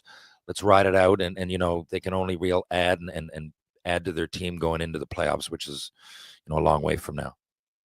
Quick break. We will come back. We'll talk all things NHL with Dave McCarthy and more on the Gregor Show, presented by PlayAlberta.ca. Also, the Gavin McKenna news. $700,000. He's going to get paid $700,000 to play for Penn State next year. Wow. Is a guy ever going to get more than that? First of all, he's a late birthday, so that allows him an extra year. There's a lot of things at play here, but this is a fascinating look to see where college sports is going. We'll discuss that and more on the Gregor Show, presented by PlayAlberta.ca.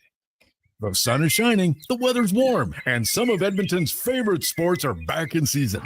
If you're looking for the cherry on top of a perfect summer day, check out Play Alberta to experience casino, sports, and lottery all in one app. Download the Play Alberta app today and deposit $20 or more with promo code SUMMER to claim a $100 casino bonus. That's promo code SUMMER for a $100 casino bonus on us. Redeemable once per Play Alberta account. Remember, if you gamble, please use your game sense.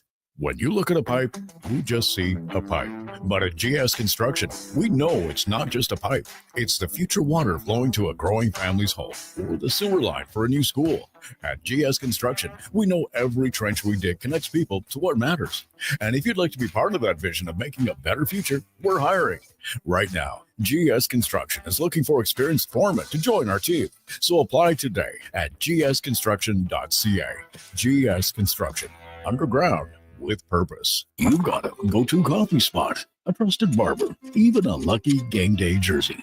But when it's about looking your absolute best, there's only one name you need: Mr. Dirk. Family run since 1939, we're experts in crafting impeccable tailor-made suits and offering a wide variety of everyday styles. Pair that with personalized one-on-one fittings and the convenience of on-site tailoring. Mr. Dirk elevates your style game. Visit our Edmonton store or explore MrDirk.com. Score big on style with Mr. Dirk. Ease joint pain and support healthy skin with NACA Platinum Pro Collagen, marine or bovine in caps or powder. Plus, fuel your workouts with NACA Platinum Pro BCAA caps. Find these and other NACA products at Vitality Health Foods, where customer appreciation is July 8th and 9th. Noodle, noodle, noodle, noodle, noodle, noodle, noodle, noodle, noodle, noodle.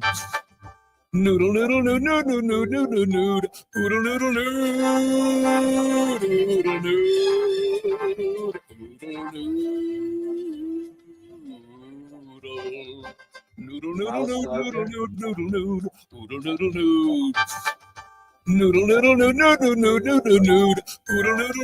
Throw a load down to Oodle Noodle tonight because dine-in is open.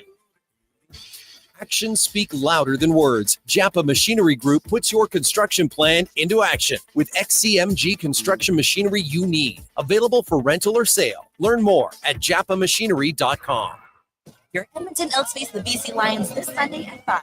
Join the prehistoric party presented by Payworks. We're bringing back the Dino Nuggets at concession, Baby Dinosaur Crawl, and bigger, better T-Rex Combine at halftime. Tickets start at just $20 at goelks.com.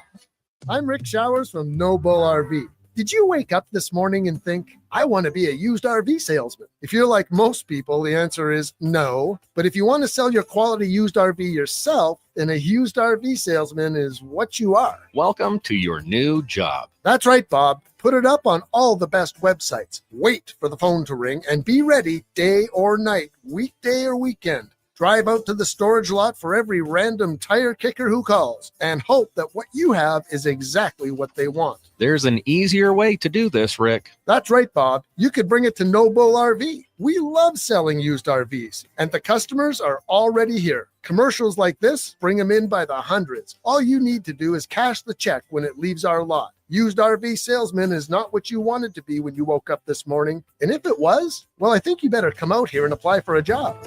And that's No Bull. NoBullRV.ca. I took a pill and he...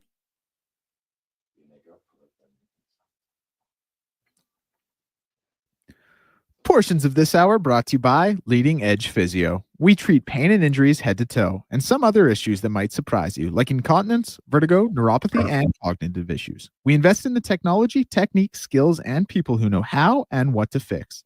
Life shouldn't hurt. LeadingEdgePhysio.com. He's not just another pair of glasses. It's the Jason Gregor Show. Thanks for checking out Edmonton Sports 1440. Presented by PlayAlberta.ca, Alberta's only regulated online gambling website.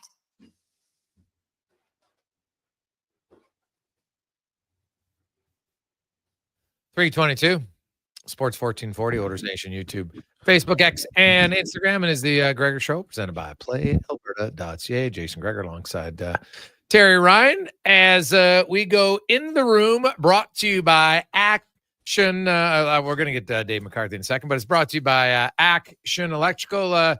Take action on your savings because right now, building owners, you can earn a refundable federal tax rebate of up to 30% off a solar project capital cost.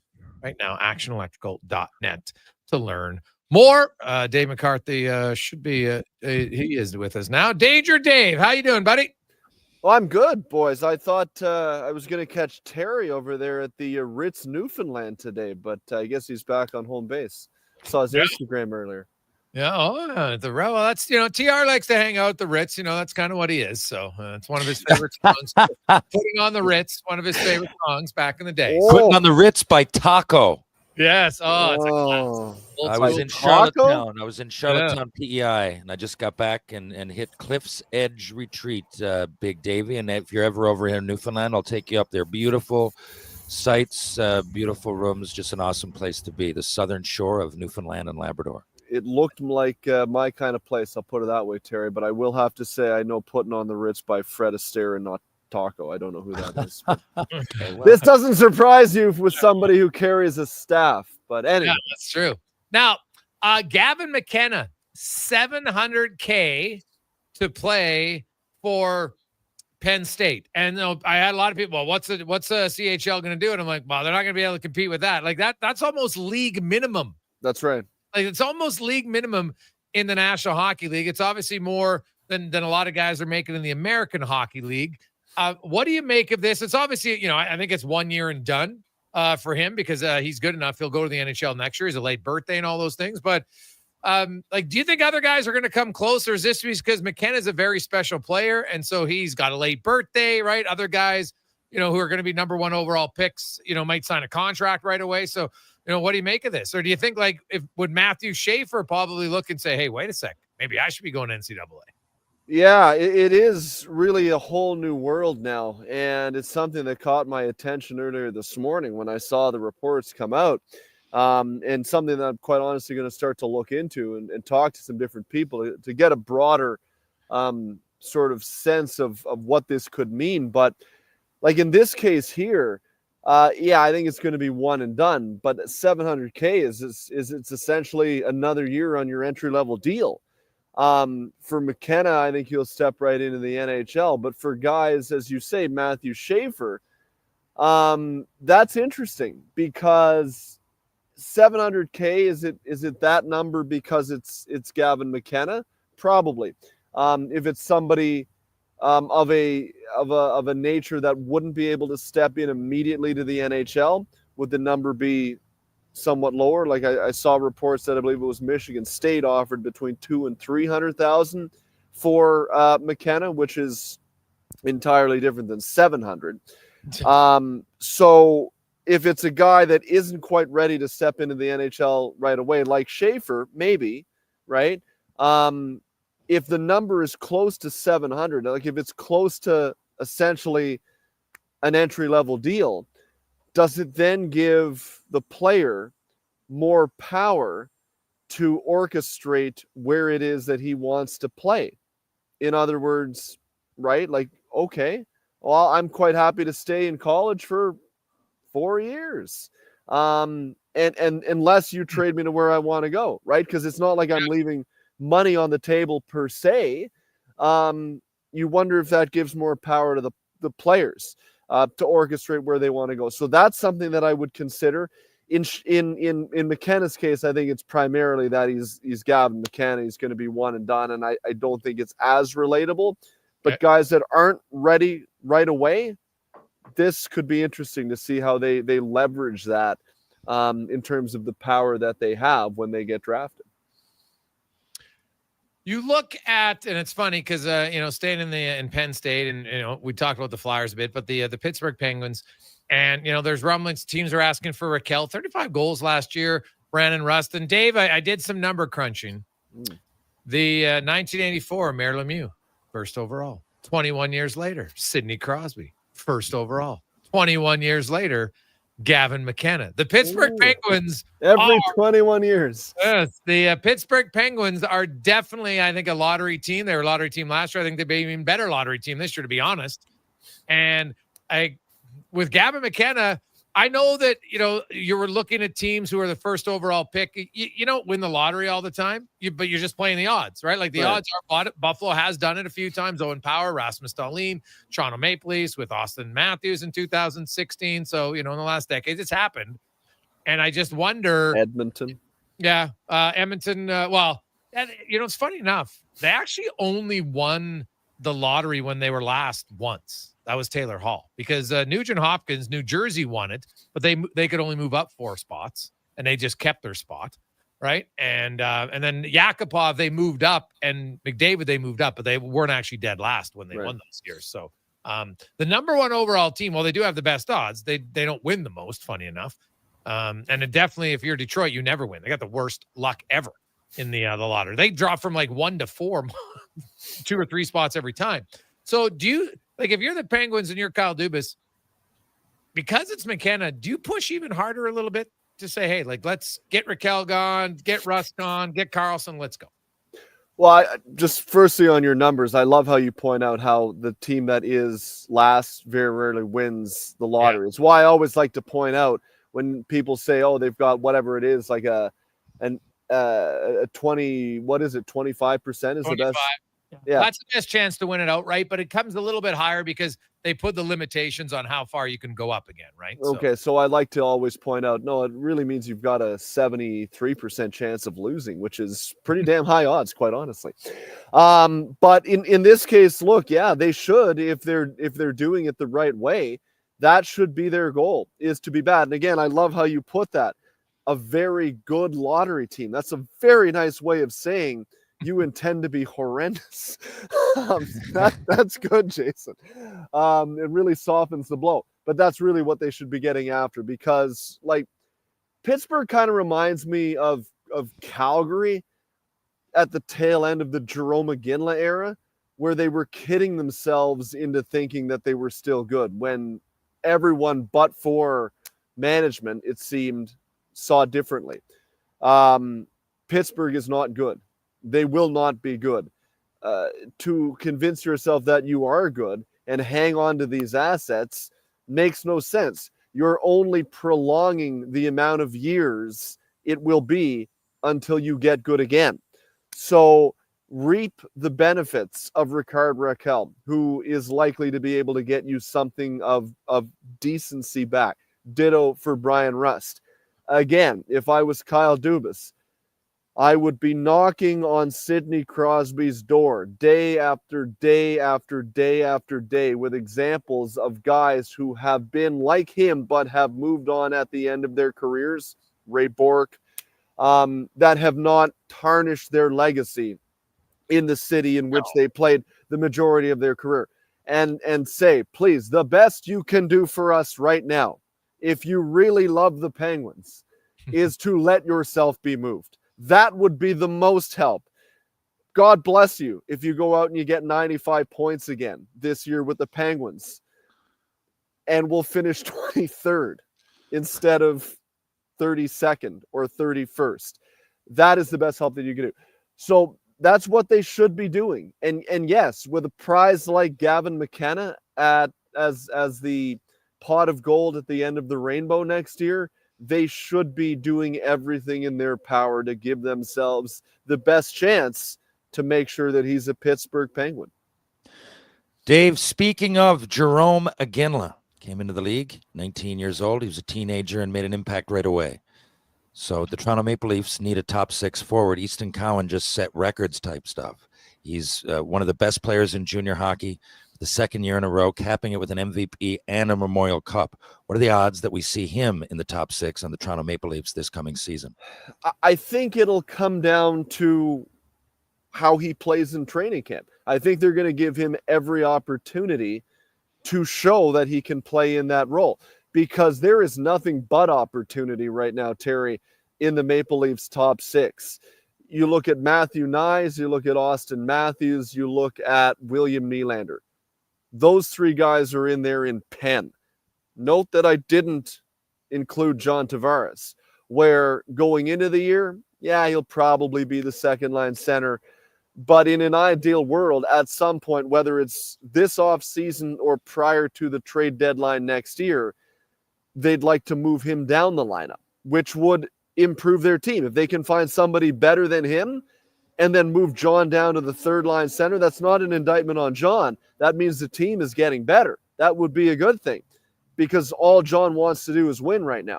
And I think he'd be on board with that. So I look at it as there's 3 spots in the top 6 right now up for grabs.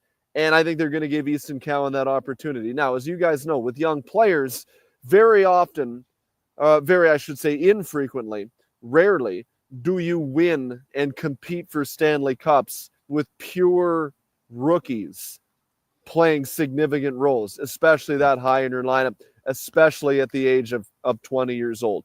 But let's wait and see. It's different than it was 7, 8, 9, 10 years ago when Austin Matthews and Mitch Marner and William Nylander came into the fold, where they were primarily a team of young players, but for some guys like Kadri and Bozak and JVR who were surrounding them. But no one looked at the Leafs as a team that were ready to win. Now they are a team that is ready to win, and they're surrounded by guys that maybe can help to augment a young player coming in. And as long as he can play a role, they could potentially have success, because they're certainly aiming to do so. So I guess that's the long answer. They're going to give him every opportunity. And then, as I guess the old coach would say, Mike Babcock, well, we'll just wait and see, and we'll let the player make the decision. And if Easton Cowan shows us that he's ready to make an impact, then I think they'll continue to give him the chance to make an impact, because, as you pointed out, he's done everything that he could do in junior hockey, including leading the OHL playoffs and scoring this year on a Memorial Cup level team. He's got the ability. Let's wait and see. But I think they're banking on him stealing a job. Dave McCarthy from Sirius XM joins us here on the Gregor Show. Jason Gregor, Terry Ryan with you. TR, go ahead. Bowen Byram, do you see him staying in Buffalo or getting on the move? That's a good question. I mean, put it this way. He'll be in uniform with somebody on opening night as a result of the fact that Buffalo filed for team elected salary arbitration, which I think was a good maneuver. Yes. Get him in the lineup, get a contract hammered out, and whatever the award is, he's still going to be a valuable asset that you can either look at extending or trade. There will still be a lot of value there in trade. I'm of the belief that he will likely move at some point, whether it be this offseason or whether it be down the road. I think Bowen Byram looks at himself as a guy that wants to elevate higher in the lineup and play in more significant roles, and I don't think he's going to get that chance in Buffalo behind Rasmus Dahlin. Like, Rasmus Dahlin's running the first power play, right? He is. It's not going to be Bowen Byram, and Rasmus Dahlin has earned that right to do so. So it's not going to be Bowen. They've committed to Owen Power when it comes to a guy that it can be leaned on as a shutdown defenseman. I think that nod goes to Owen Power before it goes to Bowen Byram. So if he wants to be the guy somewhere, which my understanding is that he wants to be, it's not going to be in Buffalo. But that's okay. I think he will be a guy that will fetch a significant haul for the Sabres and would help them to fill a hole that they identify elsewhere on their team. Like, the one thing about their blue line right now is that they've got some depth, right? They've also got a guy in Matthias Samuelsson who they've got on a really good, reasonable deal at term. If they want to move him, he could move and get them something of value back. They brought in Connor Timmins. He's a guy that can play a third pairing role, right shot defenseman. So they're in good shape that way. I think they've got the parts in Buffalo on the back end to be able to move a guy like Bowen Byram without really creating a huge hole, because I think that's a position of significant strength right now of the Sabres. And that's why I look at Bowen Byram as a guy that has some value. So smart move on the part of Buffalo. But if he was to stay in Buffalo long term, I'd be surprised at this point, because I just don't see the fit that he wants for his career. Dave, you look at the NHL and the NHLPA. This is such a rarity. Like, hey, here we are. And the new CBA, they announced it today. And, the MOU is going to come out here in the next few days. We can scour over everything. But it sounds like nothing in it is going to come in until next season. So this will be the last year of 8 preseason games. God love us. That'll be the one thing I'll never miss. This will be the last year of people who can use LTIR to their advantage if someone's healthy by the playoffs, right? That'll be the last year of those things. Well, how do you think the NHL, like the state that they're in, we heard the rumblings of $2 billion for expansion, which just seems like mind blowing. Like Ottawa just sold for just under $1 billion. Yeah. You're gonna ask a new guy to come in for $2 billion. Like obviously there's people out there with lots of money to do it, but the NHL, everything seems to be going well. Is there anything you'd like to see them change or add, or that you'll be looking for in this CBA that maybe hasn't been discussed? It's wild, the expansion fees that are being sought. Like, I struggle with mathematics at the best of times, but when was Vegas awarded a team? 2016, 17, in and around there, right? 2017, yeah. For $500 million. So in like 8 years, what is that? That's a 3 times, or is it 4 times multiplier on their franchise value? 500 to 2 billion. Yeah. Wow, that's 4 times. 4 times.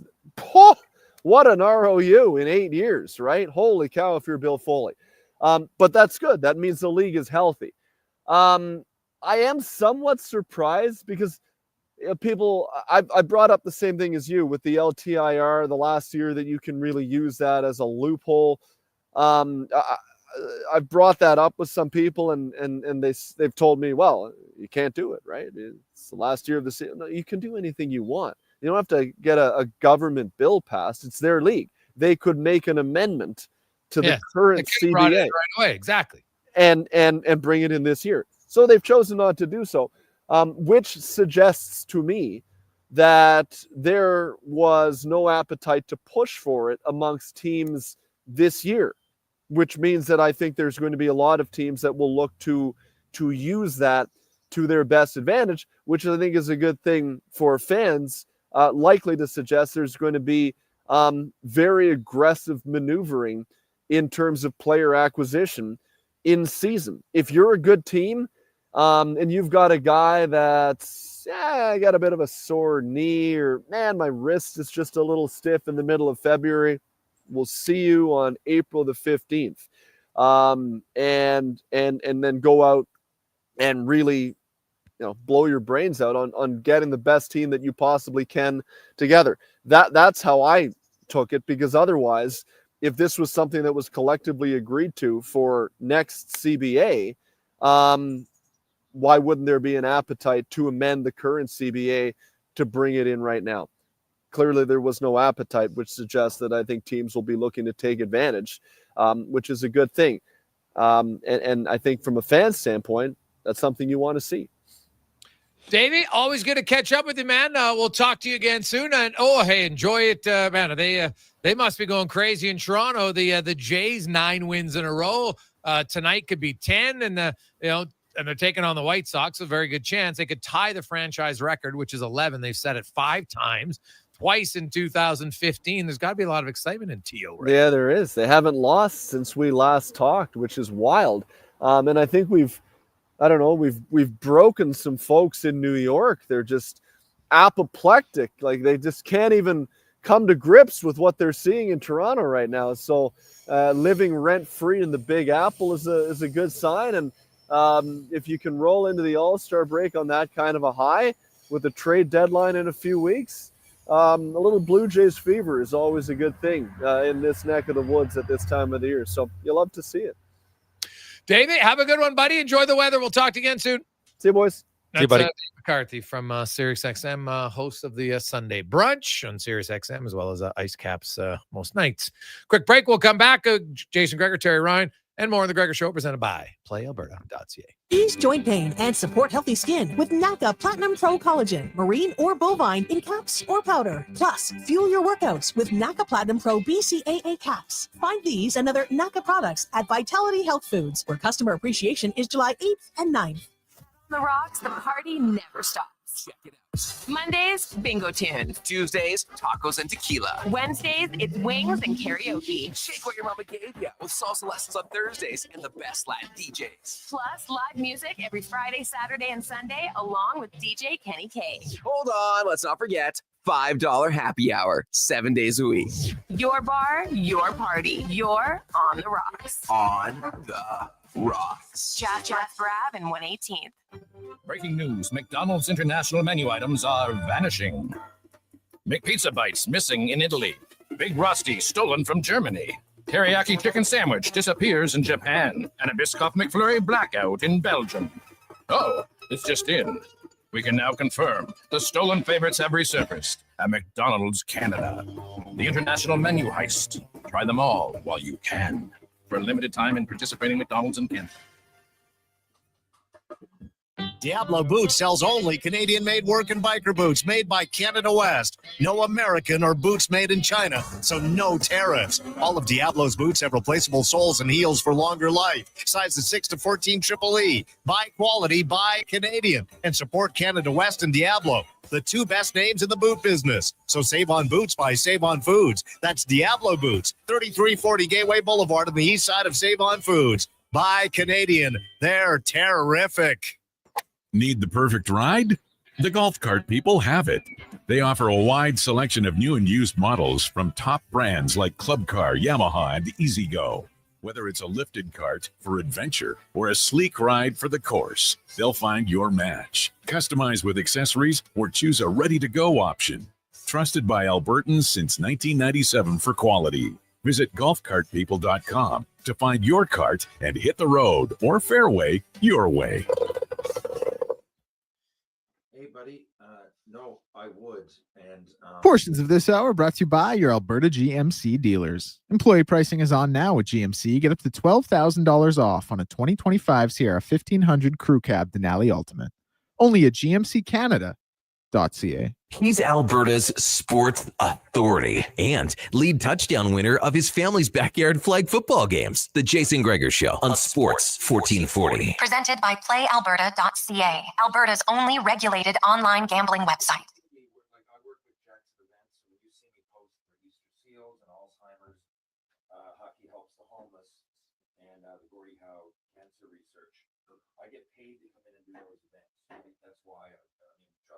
Live Sports 1440, sports1440.ca, Oilers Nation, YouTube, Facebook, X, Instagram, as always.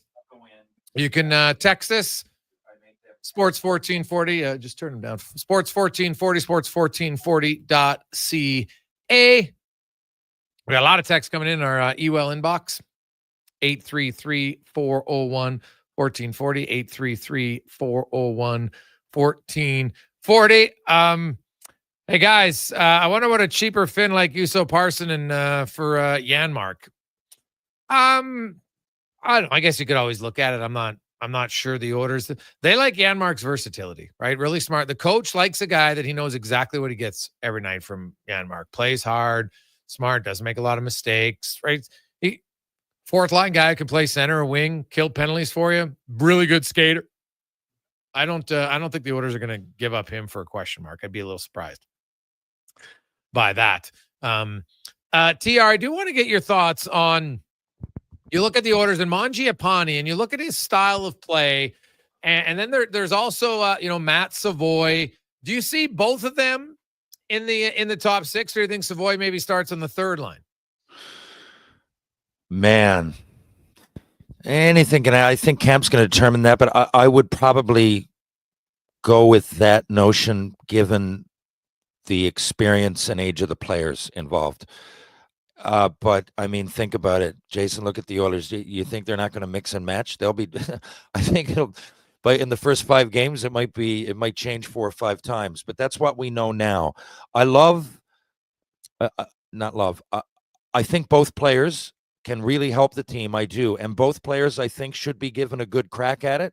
Mangiapane, is he's played in the league. I think there's a level of comfort with that. And Savoy, we don't really know his ceiling, but I think we know both guys could challenge for a spot in the top 6. My answer is that I think Camp will determine that. But if it was right now, I think I'd go with Mangiapane for the experience. Yeah. No, I definitely think he's starting. The coach basically said it, and even the GM that he's going to get a look there. I know there's some people concerned about his numbers in Washington. I think it's important to remember that he played with Lars Eller as a center. He's basically playing on their fourth line much of the season in Washington last year. And you can discuss why. I know that I talked to his agent numerous times actually during the season, and they were a little perplexed as to what the situation was there. So I always knew he was going to test free agency, and it made sense. And Edmonton gets him on a decent deal, and now we'll see potentially what he can do for the Oilers. They definitely can use it. I was looking at Edmonton, last season, and their 5-on-5 scoring was an area where they definitely want to improve. They led the NHL in shots 5-on-5, but their goals were okay. They weren't terrible, but they led in shots. I think that had a lot of kind of low danger chances, really. So to me, that's a bit of an issue. Mangiapane's okay around the net. There's some other guys that I would look at around the net, because I just think that's something that they need. And what do you make of, what's your expectation? Do you have any concern on Ekholm at all, or do you think it was guy was injured? I'm going to give him the benefit of the doubt that he'll come back, or was there anything you saw even prior to the injury that makes you wonder if maybe we're starting to see him slow down a bit, and maybe he's a guy who's more suited to be, a little bit lower down, maybe in your second pair than your top pair? Good question. And the first thing I will add to the last bit about Mangiapane, those are the kind of guys I was talking about last week. You got to hit with some of those guys in order to win, right? You need that. And a guy that had 30-odd goals not long ago, for me, I would take a chance on that every day on a good, because you need it. People are going to come in, and there's going to be people step up. They do every year, and the way the salary cap is always going to work is that you need those guys. So I'm really thrilled that they're on their way to experimenting with players that have experience. Okay, now moving on. Okay. Ekholm, I think I know he's getting older, but if I look at his play and the vast majority of it over the last couple of years, I see a guy that helps the team way more than he hurts it. And most of the times in question were in the playoffs, were in or around that injury that we all know he came back soon from, because it was the playoffs. So he gave me no reason in January to think so. Of course, once in a while he's out of position and things, but I didn't see an old guy that couldn't keep up. I just saw a guy playing on a high-flying team at times that takes chances. Until the playoffs, when he was hurt, it was the only time I question age. So and you need him to be going. If he's a problem, then we've really got to sit and look at things. And I think there's more pressing needs than worrying about him. I think he's a pro. I think he's a great player that keeps himself in shape, and it was the injury. At least that's what you have to believe going forward, or else you've got a problem. Yeah, no, that's fair. I just I was kind of curious for people. We've had a few texts the last few days. Yeah. Some people that I say, I would just wonder what TR thinks about Ekholm, and injuries are definitely a factor. We've seen that for lots of guys on different teams at different times and how they play during it. What do you make of your Montreal Canadiens? And, the moves they've made, they do lose Dvorak, obviously, but they've added some other guys. They still got a pretty small forward group. Well, now they got a lot of skill. That first unit power play with Demidov going in there with Hudson and Suzuki and Cole Caulfield, they're probably going to put Laine on their second pair, on the second unit, just because that first unit's got 5 pretty good players. They should be dynamic there, but do they need still, a bigger mix to complement that small group of forwards? I definitely think they do, because every winning team does. But what I love about the Habs is that they got some time to do it. They're improving. I'd be surprised if they don't make the playoffs again this year. It would be a step backward. But we've been in this rebuild. I mean, it's a true rebuild, right? Like, they're using their draft picks. They've added some pieces that help, but they're, Laine was a bit of a chance, I suppose. I don't even know if I would have made that deal. But generally, they're not, again, we keep mentioning the Leafs and the Oilers because it's Canada, and those are the two teams that are pressing and we're talking about here today. But it's a different situation, right? Because it's not so very pressing. What's pressing is that they get a little bit better, and they can add these pieces over time, and things can slot in and out, and there's going to be injuries on certain teams this year. Some teams are going to be doing poorly that maybe need to make a trade. Or the Canadiens can sit back as they improve, and these players are in the prime of improvement that they have locked up for years.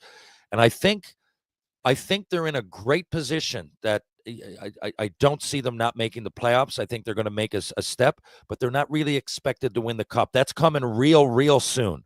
And I think but not this year. And I think you can use that time to really, and I think, one of the pieces or many of the pieces that they're going to have to add are bigger, stronger players. And I think they have ample time to do it. And by that time, they're all going to have matured a little bit more.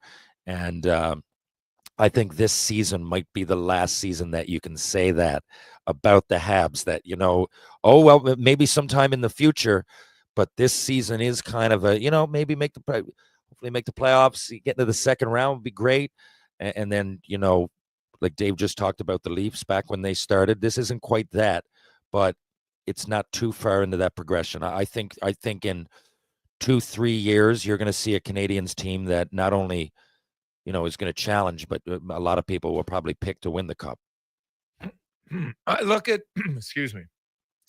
What about Demidov? Like, I know it's hard to get too excited over a young player, and it's a small sample size, but man, he looked really dynamic, right? But now, that's late in the year. No one knows. Your kid comes over, super excited. He's got all his confidence. Nothing really went wrong. It's kind of a utopian start for the National Hockey League. But do you think it's repeatable, I guess, for him, in my question? Well, the knock over there, a lot of it was defensive play, right? And he looked way out of place a couple of those goals that he was out there for. Now, he's a young player playing the National Hockey League. Of course, that's going to happen. But let's see over like the regular season, like it's a grind. That's two things, like defensive play and dealing with the grind. So I was glad I played junior in the Western Hockey League. By the time I got to pro, I was like, whoa, good thing. Because guys coming out of college or guys coming from Europe have no idea what it's really like to have to, riding buses is one thing. That's, that's the Western Hockey League. But you're in pro and, you've got, the Western League has that 70-odd games. Pros, you're playing 80-odd, and then you got your exhibition, you got the pressure of camp, and then dealing with all that. I remember like camp and the pressure of each game and each article and each move and each shift. Like that was a whole chapter of the season that needed to be done in my mind, and then I could kind of focus. But that's a whole thing that you got to deal with, right? And then starting the year, and hey, who knows? You might start on fire like he did. Now go 7 games without scoring. Ask Patrick Laine how to deal with that. You know what I mean? Like, and this guy's going to come over, and for everybody that's cheering, you're always a few games away from the booze in that place. So to me, we got to see. We need a whole year's worth of sample for this guy because dynamic is one thing, but there's a whole lot of game left to be had. And let's see. Now, I'm not saying I don't have confidence. He looked unbelievable for a guy coming over with all that hype. Tough to live up to it in the first game, but he did it in the first shift. So, hey, and it's another thing about the Habs. You know what? In a word, they're exciting. They might be the most exciting young team coming, and I think that's what I'm excited about. There you go. No, that's fair. Like they do have. I think there'll be a lot of games where the Habs are very exciting, both offensively and defensively. I think they're going to give up a lot. I think they're going to score a lot, and there'll be a lot of games where you're watching the highlights and TSN or Sportsnet, and you're just like, oh, geez, there's another Hab goal. Oh, geez, look at that play. Like they're going to be there both ways, which I think will be pretty good. We got Ryan's rant coming up after a Sports 1440 update brought to you by 01 Hockeyology. Located right here in West Edmonton Mall. You can elevate your game with 01 Hockeyology. Weekly themes, real ice drills, personalized plans to push every player, improve your skating, improve your strength. Check it out at 01.ca. That's ZERONE.ca. This is a Sports 1440 update. The NHL and NHLPA have officially ratified the CBA extension through 2030. The sides came to a tentative agreement on the 4-year extension late last month. Other NHL news, the Colorado Avalanche have hired Dave Haxtell as an assistant coach. Haxtell last coached during the 23-24 season as the head coach of the Seattle Kraken.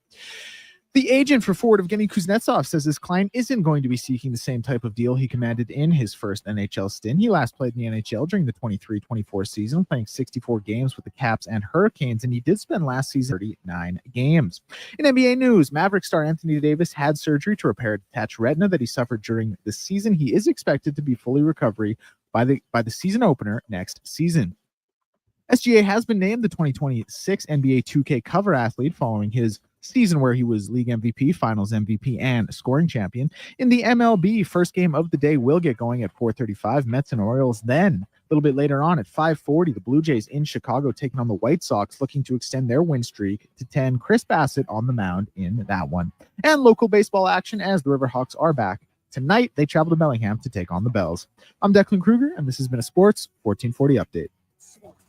40 Stingray radio station. CHJR broadcasts from West Edmonton Mall and Wetaskiwin. Download the free Stingray music app and listen wherever you go.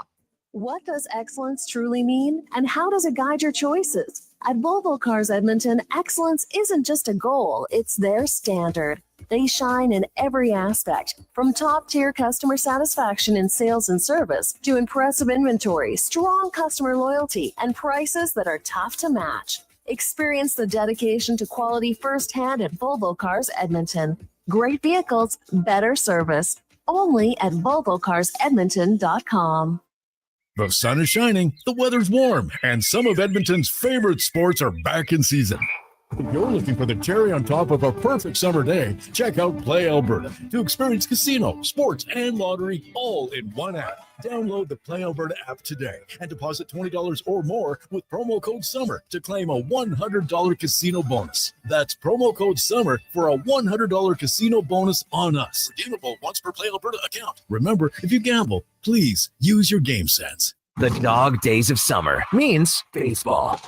Every weekend, Sports 1440 carries Toronto Blue Jays ball games. Ben Shulman will have the call. Grab a cold one and tune in this weekend to Blue Jays baseball on Sports 1440. The job isn't done until the last load is hauled, and having a semi-trailer out of commission is not an option. Whether replacing or adding to your convoy, Edmonton Trailer has a huge inventory of new and used semi-trailers, trusted by the gravel, logging, oil field, fluids, and freight industries. Find a trailer right for you online or at one of their 3 locations. For sales, service, parts, rental, and finance, when you're in it for the long haul, Edmonton Trailer. At Leading Edge Physiotherapy, we believe that life shouldn't hurt. Now, that doesn't mean that we don't know that sometimes it really hurts. I mean, we've seen people at their worst moments in life, when they feel they have nowhere to turn, or at a time when they felt like their problem just wouldn't ever go away. We've also seen people who thought to themselves, it'll just go away on its own, or this is no big deal. I don't want to bother anyone about this. Don't know where to turn to, or think it's no big deal. Either way, we have the technology, techniques, and skills to help you get back to it, whatever your it may be. Life shouldn't hurt. LeadingEdgePhysio.com. Mitchell Allen Auctioneering's next public unreserved automotive RV auction is Saturday at 9 a.m., featuring vehicles from Alberta government surplus, City of Calgary, counties, municipalities, utility companies, and private consigners, all sold to the highest internet bidder. View on site, bid online. Info at maauctions.com. Feeling stressed? Tired of the daily grind? You could try yoga. Just whack a golf ball as hard as humanly possible with 18 holes of pure therapy at Colonial Golf Club. Stunning fairways, the Colonial Grill and Bar, and the satisfaction of blaming your putter for all your problems. Take that, Dave from accounting. Colonial Golf Club. Cheaper than therapy and way more fun. Book your tee time now at colonial.ca. Mitchell Allen Auctioneering's next public unreserved internet automotive RV auction is Saturday at 9 a.m., featuring pickups, cars, minivans, SUVs, and recreational vehicles selling at 10 a.m., all being sold to the highest internet bidder. View on site, bid online. Info at maauctions.com.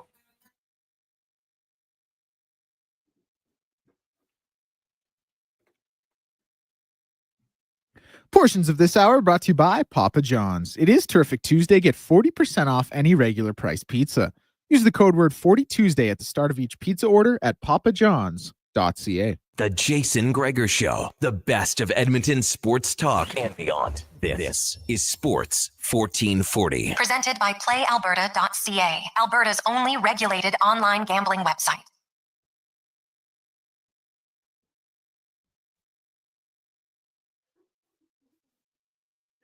4 o'clock as we roll through busy Tuesday afternoon. Welcome back to the Gregor Show, presented by PlayAlberta.ca. We're $65 million tonight. Good luck. Get your tickets for Lotto Max at PlayAlberta.ca. Also, 8 Max Millions up for grabs. So that's 73 mil. If I do the math, not bad at all. Not bad at all. Jason Gregor, Terry Ryan with you. And we will get to TR's Tales, Ryan's Rant, brought to you by Silent Ride Charter Company, one of Alberta's premier bus charter companies with state-of-the-art motor coaches that will safely take you or your group to your next destination. Book your ride at silentrides.ca. TR? Well, I'll tell you this. This past weekend, it was at my daughter's. Can you hear me? Oh, I can hear you. Okay. I was at my daughter's soccer tournament. Okay. So it was the Atlantics, Team Newfoundland, Team New Brunswick, Team PEI, and Team Nova Scotia for those that are geographically challenged. And that's the Atlantic provinces. So, no, seriously, a lot of people don't know that. Yeah. So we went up and, these girls battled. It's under 15. And, a lot of them have been playing together. There was 8 of them from Mount Pearl itself, the Mount Pearl team. So, that's their club team and they go up. So, and a lot of the other girls that come from the other teams, St. John's Paradise, CBS, Buren, Torbay. So there's a lot of teams in the island and, a lot of them play together and they get to experience that. And I often talk about, how great it is to play for a team and learn to play with team sacrifice and all those things.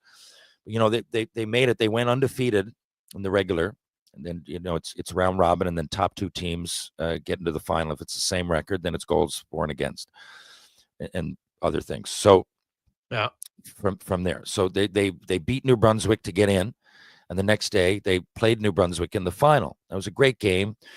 It was 4-1. New Brunswick ended up winning it, but it was a couple of late ones. Soccer, you end up, you can put any formation of 10 players out there. At the end of it, you got corner kicks with the goalie up in the slot. They got New Brunswick scored 2 late ones, so 4-1, which sounds like a blowout, wasn't. And it was a great experience anyway for any little girl or boy that's going up and about to enter high school. And I keep using facing adversity and everything, but the girls came off after, not unlike the soccer movie Will Ferrell was in, like kicking and screaming. And because they're girls, I did the same thing. I remember bawling and losing those big games. Oh yeah. It seems like in 1 minute you're playing t-ball, and the next you're playing for some. If you just play, you're playing for something. Her Atlantics would have been my provincials or Atlantics as well, or some people it's just the local house league, whatever it is. But you're playing on a platform, and whether it's all the parents or whatever. And in this case, it was a lot of fans from Charlottetown. It was a lot of scouts are there, from a lot of the universities, like you would. These girls are going into high school. A lot of the parents and chants during the game, go Newfoundland, let's go Brunswick, and cowbells to streamers to the horns. It was an experience. And they came off after, and it's such a as they came off and they were so upset.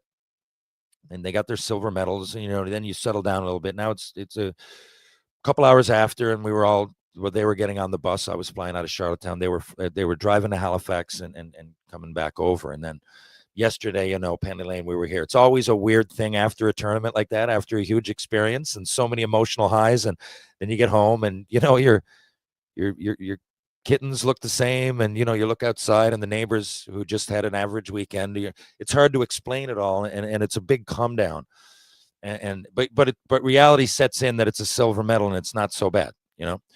So I said to Penny Lane, like, what's on display for me, like, I remember it's a really great thing to play sport, and if you can make it, a lot of parents ask me in hockey, but also in soccer. I'm at the field a lot, and I played growing up. And we won the tournament that she just lost in, by the way. But whether you ever make the NHL or pro anything or not, even if you don't play junior or any, like just an experience like that, they're all about to go into high school. And it's one thing to remember the gold medals, and it's almost easy to remember that.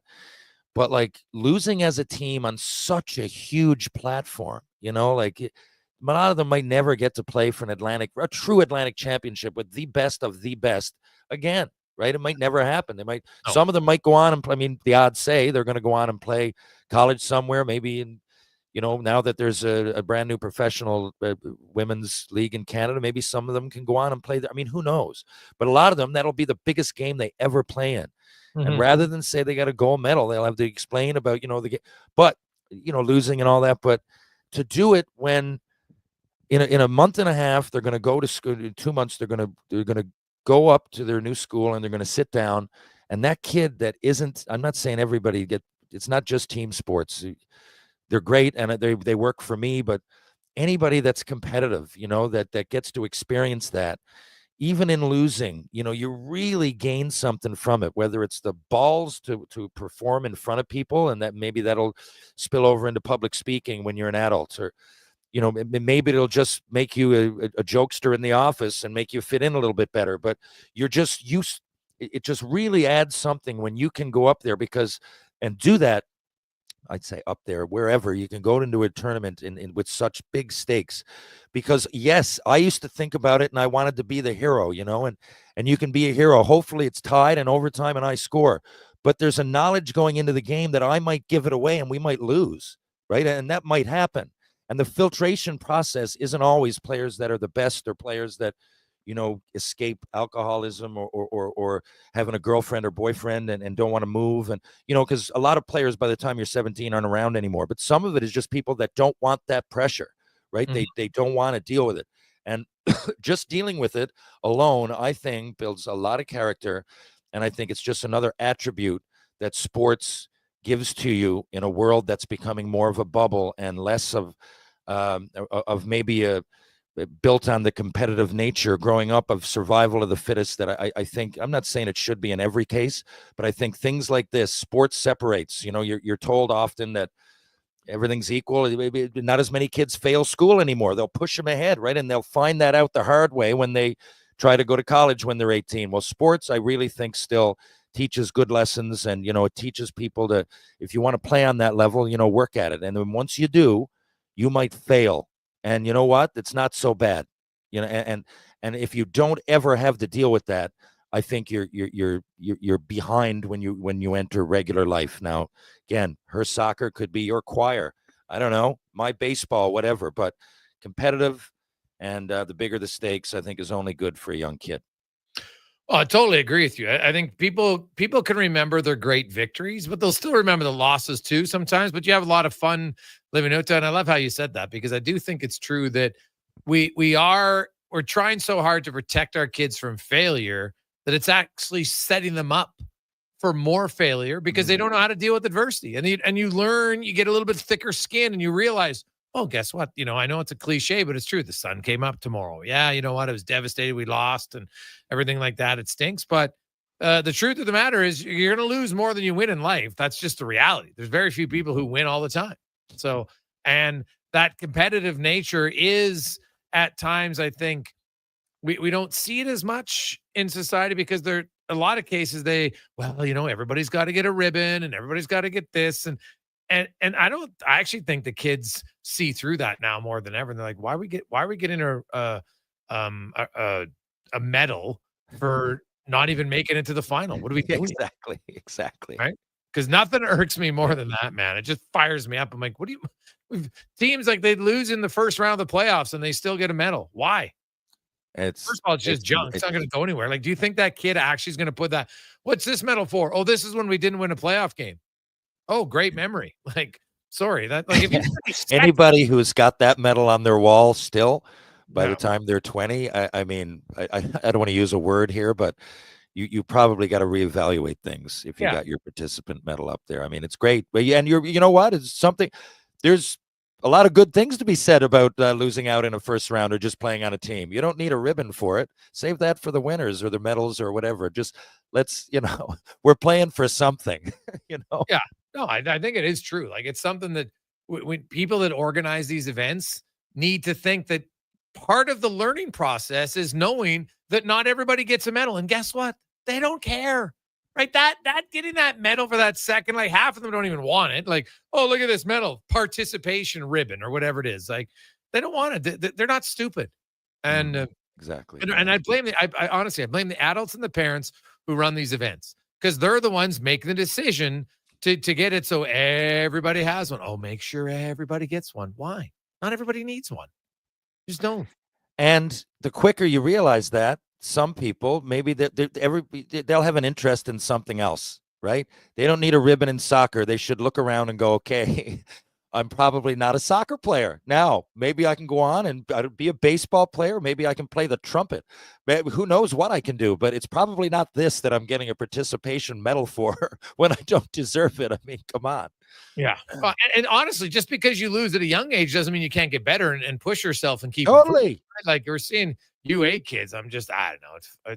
I saw it. That's a good point. Yeah. Don't mix me up here, or sorry, not mix me up. I know you didn't, but don't get me wrong for people listening. I don't mean that you should just quit, but it'll teach you the competitive nature. If you want to get better, you're gonna have to put time in. And if it's not, pick something else, Yeah, because it is usually, even at a young age, the best athletes are the ones who are really focused. They love it. You know what? Anytime they're playing mini sticks, or they're playing with the base, they're playing baseball outside, or they're playing with the soccer ball, or doing whatever, or they're just running constantly. They're on their bike, they're moving.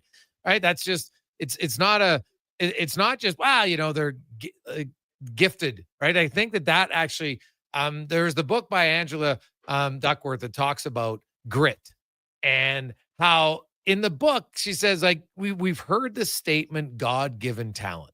How many he or she, they got God-given talent. Yeah. And they actually look at a lot of stuff and they're like, there's a part of it that you do have some DNA for sure. Some people are stronger, some people are faster, just naturally, right? You see it. And so that there is part of it. But a lot of it is most of those who have a talent, most of their talent is a relentless work ethic. That's their talent, right? That's what separates them, is just this. And sometimes it borders on unhealthy, obsessional, and that's okay, of allowing people to become great, is because that's like, you know what? I get up, they're carrying and you can't force that onto someone. Some people just gravitate to certain things, whether you're a math prodigy, a science prodigy, a hockey prodigy, whatever it is, it usually comes from that kid and that person's just desire to constantly get better, right? And a lot of times, Jason, people listening, it's not even necessary. I mean, usually it is a lot of extra stuff, but look at an obvious example: Crosby shooting at the washer dryer. Or the amount of time that a lot of kids put into like playing shinny, or if we're talking about hockey, or and then they get better because they're at it all the time, and then it might motivate them to go out and work. For me, I mean, I didn't know what to do, but I knew if I talked to someone that did track and field, it'll probably make me a little bit better, and I might be able to get around you even more. Like, I might be able to even get more goals if I'm stronger up here, and wow, that'll be awesome, and you really see it. And look, I'm telling you from a kid that went to the Western League and played hockey, but I really believe if you go to pro in anything and you trace the origin stories back, it's usually people that, of course, they're talented, but they put way more time in one way or the other, right? And we're talking like tens of hours a week, and that goes somewhere, right? That goes somewhere. Oh yeah, without question. And but going back to the original point, I think it's very true that the old adage is, even the pros say, geez, you got to learn how to lose before you win. And I think at a young age, learning how to lose is key. Learning how to be a good sportsmanship. It sucks. It's hard, but you can't we lost, so I got to quit. No, come back and work harder. Much agreed. Yeah. When we come back, Jason Strudwick will join us. And TR, we talked earlier in the show, because we're just kind of having some fun on a Tuesday of the offseason. We're talking about bad teams. The Colorado Rockies are awful. They're 21-70 this year. We're talking about some bad teams. And we got on the Oilers, and of course, they had some bad teams in the decade of darkness. Well, their 2010, 2011, and 2015 team all finished with 62 points, identical points. And we're looking, which one was worse? Well, Struddy played on two of them. So we'll ask him, which team was worse, the 2010 team or the 2011? Great question. The Gregor Show, presented by PlayAlberta.ca. So you're dying from the heat, sweat dripping on your sheets. You want to cool it down, but your AC can't compete. So you fall upon your knees and cry out, oh please, I need a cooling breeze. Send me legacies, AC Repair Legacy's AC Repair. AC Repair. Can't spell legacy without AC. Legacy Heating and Cooling's got a guy who's really good at fixing broken ACs. So if you got one, call Legacy. Okay, see you later. Legacy Heating and Cooling. Performance by Action Electrical today. Their projects team kicked things off, designing and building with unmatched skill. Then the service team swoops in for those crucial repairs and maintenance. And don't forget the testing team, ensuring everything's safe and sound before the solar team scores with sustainable energy. A complete team effort. Have Action Electrical bring home a win for you and your project. Visit actionelectrical.net. New crust alert at Papa John's. Your favorite cheese meets your favorite pizza in the new cheddar crust pizza for only $17.99. Papa John's pizza makers created the perfect addition to their crust by melting garlic and herb seasoned cheddar cheese right on top of their fresh original.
And expertly crafted cocktails. Experience the perfect blend of flavor and ambiance in a modern setting.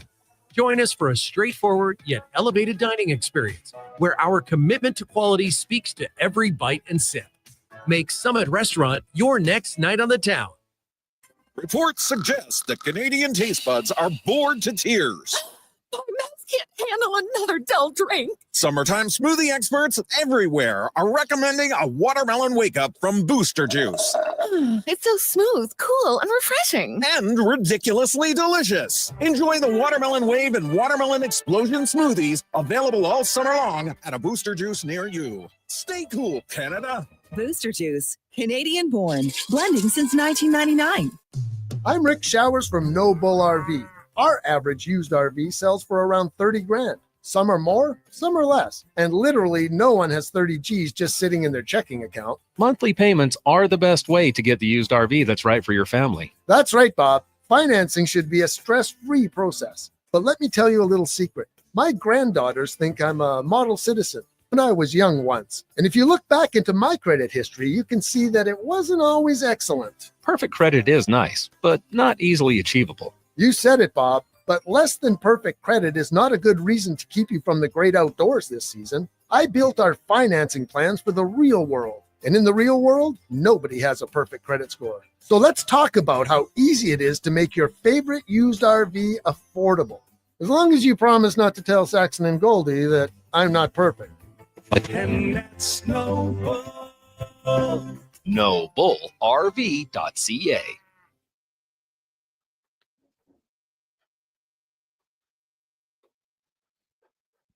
Portions of this hour brought to you by Japa Machinery. Did you know that Japa offers in-house and on-site heavy equipment service? Rain or shine, Japa's service department is here for you.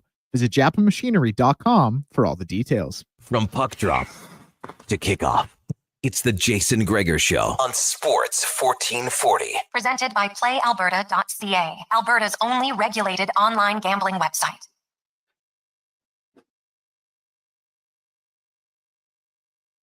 And on the topic of, earning that win, well, I could tell you my son had lost. He'd finished second in last year. We finished second, I think, in the two tournaments that we entered in another league in the playoffs.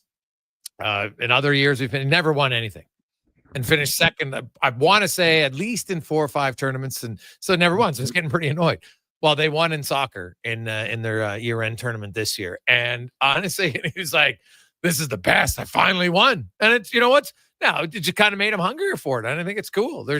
It's way better, man. Like you remember that 100%. And it builds a little sandpaper and grit. You don't quit. If anything, it fires you up. So losing in Nationals is obviously brutal. I'm sure there's lots of people out there. You've lost in final of Edmonton Minor Hockey Week. You've lost in final of provincials. Maybe you lost in a final of the WHL, whatever league you're playing. It's irrelevant, that feeling of losing. Like when you're 8, that's your NHL, right? When you're 10, that's your NHL. That's what you think like. So it's a tough loss. We'll talk to a gentleman who, he won a lot earlier in his career. Then he lost them later on as we get to Struds On, brought to you by Action Electrical, one of the most diversified electrical contractors in Alberta. If for departments, including service, it has 24/7 emergency service, certified uniform technicians, projects, tag, and more. It's actionelectrical.net. The Jason Gregor Show presents Struds On. It's the memories. That's what you remember. Memories. It's a bouquet of enjoyment coming in my mouth there. But it's like I always say, HK, who cares? It's time for Struds On. Struddy, welcome back. How was Greece? A happy belated 50th. How are you? Thank you. Did you get my my pictures I sent you? No tan lines, hey guys. So I know you guys are pretty excited about those pictures. Thankfully, I have a certain function on my phone that blocks nudity. So, God, thankfully. We were talking today, Struddy. We were talking about some bad teams because the Colorado Rockies are 21-70. That's pretty tough. They're on pace to be, maybe tie the Mets, who had 40 wins in 160 games for really since the, Second World War, the worst record in major leagues of baseball. And of course, the topic came to the Oilers, and the Oilers fans lived through the decade of darkness in 2010, 2011, 2015. All those teams had 62 points, but the 15 team did lead into McDavid. So we kind of said, well, that'll put him out of the conversation. So you're a great guy to talk to because you played on both teams, the 2010 team, the 2011 team. Which was worse? Oh, geez. I think I've tried to block them out of my memory. I mean, I'd say the 2010. I think because there was some hope that we were going to be, pretty decent, okay. And then, and then just injuries, just a bunch of different things just didn't work out, right? And then, so I think when hope is a tough thing in sport, when you think you might be good or you hope you might be good, and then you end up not being good, that's really hard. The previous year, I think we came within a whisker of making the playoffs. I think if I remember correctly, the last couple of weeks, we just nosedived and didn't make anything come back. And I know there's a new coach in Pat Quinn, but it just felt like we should have been better. And it really went badly. And that was probably one of the hardest years of my career, the hardest, I think, because I thought we might not be a playoff team, but at least a team that could compete for a playoff spot, and we weren't close. Yeah. And it became tough. That was year Happy Bulin got hurt, Surrey got hurt, Hemsky got hurt, right? So there was some pretty, your best forward, your best defenseman, your best goalie all out. So that is definitely tough. And you mentioned Pat Quinn. So do you have what moment when I mentioned Pat Quinn from that year makes you smile the most? I think that Pat was very vocal when it came to the refs. And, I would start the odd game, not a ton, but even if I didn't, let's say early within the first couple of minutes, a ref would skate by. Is Pat in a good mood to him? Like, we're not playing well. He isn't. And the guy would just laugh, and he'd just get blasted by Pat about offsides or too many men or whatever. And Pat would just get worked up. He had that huge voice. I mean, it would, I'm sure you guys could hear it up in the press box because we sure heard it all over the ice. And it's just always made me laugh. The poor refs and lines were just cringing, please, let's just win so we don't have to listen to this guy just tear us apart for 6 or 3 periods. But a lot of times, was he did he have valid excuses to be upset, or was he just, venting because he was rattled? Yeah, I think that Pat was frustrated with our team, and I get it. It's just, you just outlined some of the reasons why it didn't go well. And I think he was frustrated, right? And he's a big vocal guy who wasn't afraid to voice his opinion. But he would just give it to those refs and linesmen, just like offside. Man, I wish a fan could have been in there because he thought everything was offside, and after a while, like, does it really matter? You know, like whether it was an inch offside or not, it didn't really affect the play, but he thought it did, and he was sure a character. But yeah, I think that was a tough because I think Pat was gone after that year, and there's a lot of changes after that year, and it was. I think any player who played on that team would probably think that was a fairly rough season. TR? Struddy, grade the Oilers off season so far, please. I'd give it like a B. You know, it's they're going to have to hope for some things to happen internally. You know, like they definitely need Savoy to come in and play well. I mean, Greg, you know how I felt about Mangiapane. I was advocating for him to get a look at the Olympic team at one point in his career because he plays kind of with tempo and he's got some balls on him, and what did he score, 30-something goals that one year? Yeah, in Calgary, 35. Yeah, so he might not be that again, but playing beside, if he gets a chance to play with Leon O'Connor, that could definitely help a little more than playing with, I think it was Lars Eller quite a bit, who isn't exactly one of those two guys at this point in his career. So I like that, you know, moving off Kane and Arberton and not having to pay a price for that. I think, you know, that deserves some recognition. But now you're looking ahead and you're like, okay, well, we you know, you got to hope the Savoy comes through. The D looks really strong. And now you just got to sort out the goaltending. You know, I saw your article, Greg, that Dustin Schwartz isn't going to be renewed after many years. So, okay, well, that's done, and we can argue whether it's the right move or not. But now you got to find the next guy, and the next guy needs to come in and maybe tweaks a few things, and maybe it helps the guys, or maybe it doesn't. That's the thing about coaching, is that it does matter, right? I think it does matter. It's not all or nothing, but I think that coaching does matter. Even when you look at Glenn Gullickson, you know, he was successful in that power play for a long time, you know, and he now moves off. So we'll have fresh energy in the coaching room, fresh energy and a fresh voice for assistant coach for the guys on the team. But, you know, what does that mean? You know, is that a good thing? Is there someone going to know how to run that power play as well? Or is it internally they're going to fill it? So, you know, there'll be new energy, but new energy doesn't always mean better. It means different. It can be better. But, you know, especially in the case of Gullickson, he set a pretty high standard of what a power play can do. If I'm an Oilers fan, am I excited about picking up Curtis Lazar? I really like him. I love I love the number. You know, that's pretty inexpensive. Great character guy. He'll do anything to help the team win. Play, not play. I think I really like that. But he's a fourth liner, right? This isn't a guy that's going to move the needle a ton. He's not as good as Corey Perry for sure at scoring. But he can play some center, brings energy pretty quick. So I like it. But he's not as good as Corey Perry. Like that's not what he's been brought in for sure. Yeah, no, that's fair. Jason Strudwick joins us. Struddy, going back to the coaching. So, you know, Schwartz is out, Gullison's out. And I know Knobloch, Dave Hackstall got hired today by the Colorado Avalanche. You know, there were some connections with him and Chris Knobloch, although, you know, I thought they're kind of maybe too similar. So I don't know if it would have been a great fit, but, you know, because usually one of your assistant coaches is a previous NHL head coach. If you look at a lot of the staffs around the league, that's kind of a trend. And, you know, I think it's important. You know, we know the connection of Paul Coffey to Daryl Cates, right? Chris Knobloch, should he have 100% carte blanche to decide who his coaches are? And if by chance it's not Paul Coffey for whatever reason, that the owner has to say, okay, that's the direction we're going. Where do you come out on, you know, like I believe the head coach should have 100% decision-making on who his head coaches are going to be, or even who his assistants are, regardless of the name. Do you think that they'll give him that?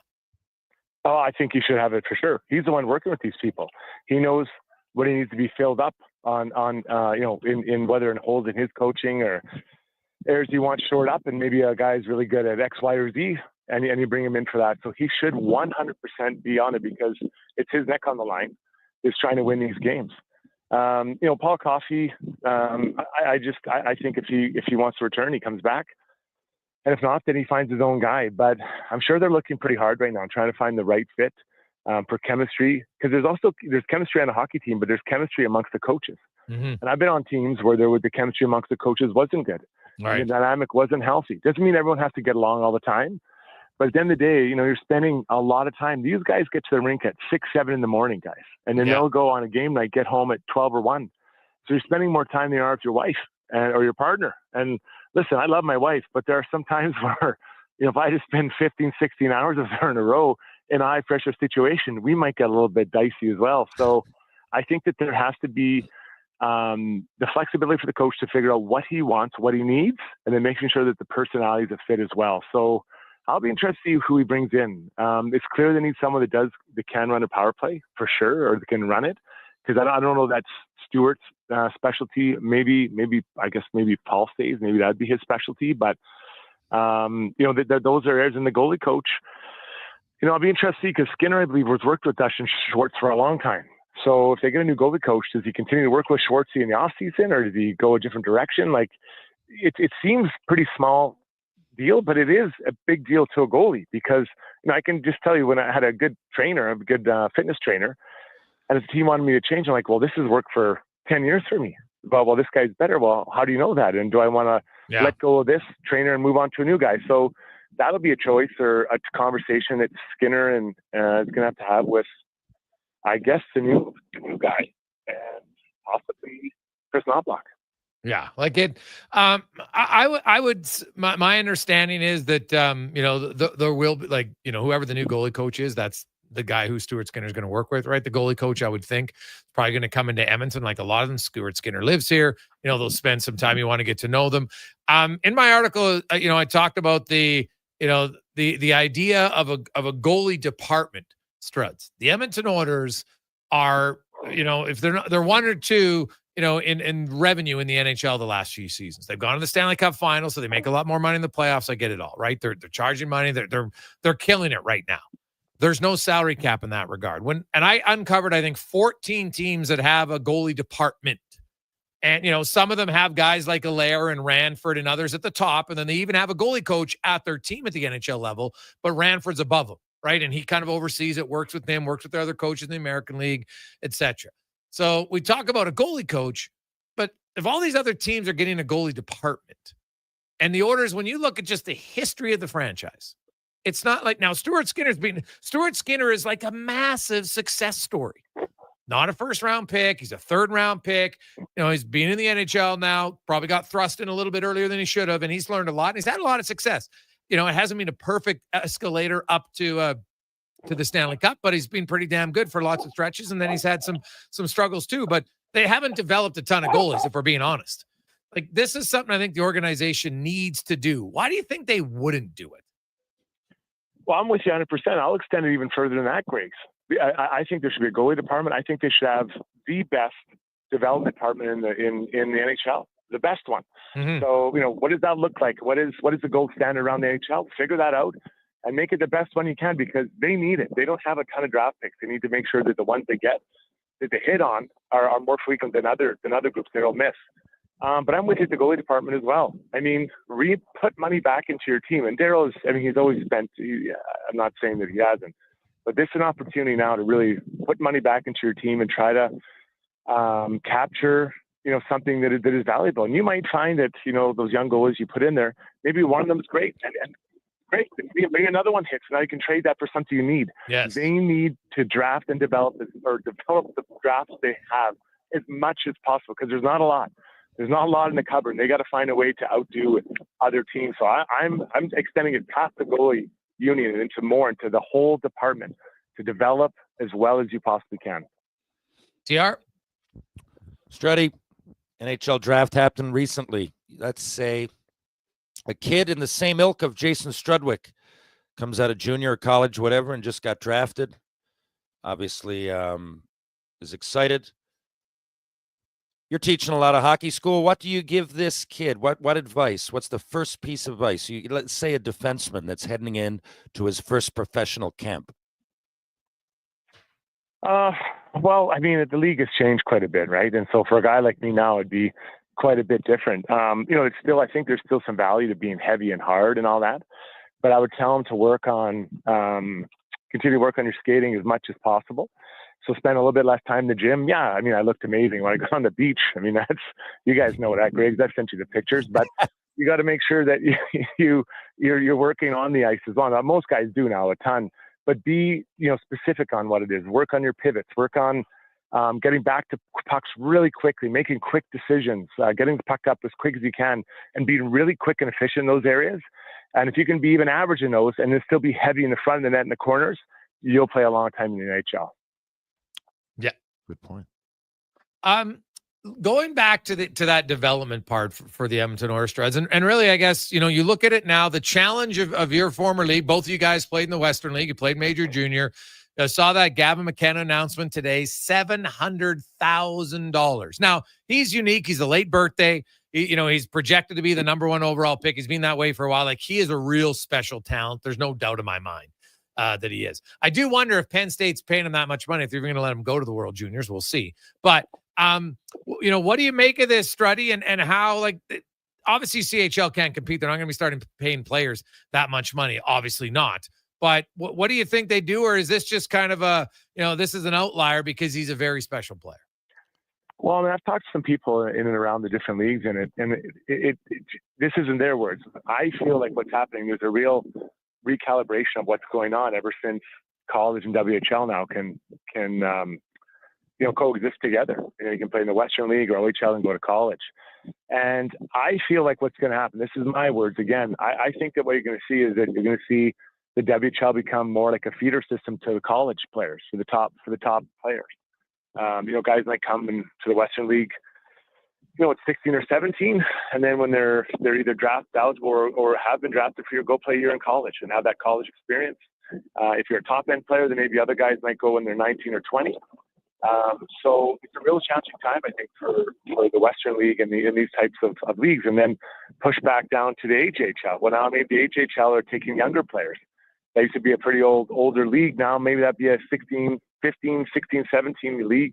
Then those players feed into WHL. So now instead of having a really good AJHL player for 3-4 years and he goes on to college, now maybe they have him for 1 or 2 years. And then he funnels off to the Western League. Then he funnels off to college after that for these top players. So in the BCHL, the whole nother ball of wax. They've got their own thing going on. But that's kind of how I feel it might work because – if you have a choice between, if you're Gavin McKenna, nothing against Medicine Hat, but you can make your $250 every 2 weeks there, or as you say, make $700,000 in Penn State playing university hockey. I don't know there's many kids that won't choose going to Penn State, especially since they've lived the Western Hockey League dream already. Yeah, no, it's it'll be fascinating to watch. I think this is going to delay players signing their entry-level contracts, because now starting next year's draft, not even next year's draft, it actually won't start till September of 2025. So next year's draft in McKenna's, my understanding is that won't even be in place then, because the new CBA doesn't kick in until September 15th. That the following year, then it's 4 years, right? That they own the rights of those guys. And you could have some guys say, hey, I don't have to sign my entry-level deal, because a lot of them sign it because they got their signing bonus, right? And then now you're in the WHL, you're getting, your $90,000 a year. So that helps you out. But some of them because once I sign, now I can't go to NCAA. So I'll be interested to see, some players might just think, hey, I'm going pro regardless. But I'm going to watch that to see how many maybe, hold back on where they sign. Yeah, and I mean everything's evolving so quickly. You think back to some of the leagues you've seen come up for the minor leagues or for minor hockey. Now you're seeing it. The change in the junior ranks and now the college, and then there'll be some change too in the NHL. So it's all changing pretty quick, and these kids are trying to figure it out. At the end of the day, you've just got to be as good a player as you can, right? Just get the best coaching you can, become the best player you can. But it has become more complicated for sure. For every young player who's able to play at a pretty high level. Struddy, good to have you back, buddy. How was did you do anything special on your 50th? Yeah. So actually we went to an it's called ABBA Voyage in London. Ooh. And it's ABBA, buddy. I literally had tears in my eyes when I was watching them sing Dancing Queen. I was up singing. Whoa. Yes. You were standing up at a concert? I was ABBA, buddy. That's it's like standing up for the Pope, right? You got to do it. And so I was up there just singing, crying. It was so beautiful, buddy. If you're ever in London, anyone listening, ABBA Voyage. It is amazing how much fun it is. ABBA Voyage. All right. Now, is this year round? It's there all the time? Yeah, it's always there. Yeah, they built it there. It's been about 4.5 years that it's been open. About 4 years. COVID screwed up a bit, but so I've been trying to get there, and we finally made it last Friday. I was there just singing my heart out. Oof. It was incredible. Incredible. Oh, well, buddy, I'm just impressed that you stood up at a concert. That, you know what, you're making progress as you enter the second half of life. Right. You're making progress. Rounding second base. Yes, that's awesome, Struddy. Awesome. So happy belated. Thanks, happy buddy. Belated, Struddy. Next week. You betcha. There's Jason Strudwick, big fan of ABBA. You a fan of ABBA, TR? You're a big music guy. Yeah, really like ABBA. I got their album, their greatest hits over there, and I don't know about big fan. I like the sound. I don't know all the, I don't know the history. I guess they're Scandinavian. No, they were offered $1 billion to get back together in like 1980 something and turned it down. What? I know they were worldwide. Oh yeah, it's true. And they were a worldwide phenomenon, of course. And they kind of came in with the disco and escaped that tag somehow. Yeah, no, you don't think of them disco, but I mean, if you look at disco get-togethers or discotheques, or the YouTube, you just look at some of the TV shows. Like they were advertised at the time disco, but you kind of escape that now, and they're looked back at as a poppy dance band. I think one of the best of their ilk, and I think they're ultimately catchy, man. I don't know too many bands of the same time with so many catchy songs. I like them. Even my son, because I made went and download some songs. Even there's a few that he quite likes, because they've definitely got a few that I think age well, regardless of the age of the listener. And they'll be popular forever, man, because they pop up in movies and TV shows, and they're often referenced, right? They won't get left behind. That's true. We'll come back with 5 questions, Gregor. Ryan, Declan Kruger with you. It's the Gregor Show, presented by PlayAlberta.ca. The sun is shining, the weather's warm, and some of Edmonton's favorite sports are back in season. If you're looking for the cherry on top of a perfect summer day, check out Play Alberta to experience casino, sports, and lottery all in one app. Download the Play Alberta app today and deposit $20 or more with promo code SUMMER to claim a $100 casino bonus. That's promo code SUMMER for a $100 casino bonus on us. Redeemable once per Play Alberta account. Remember, if you gamble, please use your game sense. What does excellence truly mean, and how does it guide your choices? At Volvo Cars Edmonton, excellence isn't just a goal, it's their standard. They shine in every aspect, from top-tier customer satisfaction in sales and service to impressive inventory, strong customer loyalty, and prices that are tough to match. Experience the dedication to quality firsthand at Volvo Cars Edmonton. Great vehicles, better service. Only at VolvoCarsEdmonton.com. Action Electrical's projects team takes the field, folks, ready to execute the entire play for new commercial builds. Absolutely. They're masters of design, build, sketching strategy, from initial blueprints to core electrical infrastructure. The team never misses on complex projects. Known for handling big league constructions and major renovations, ensuring flawless execution, hire the Action Electrical team to bring home a win for your project. Visit actionelectrical.net.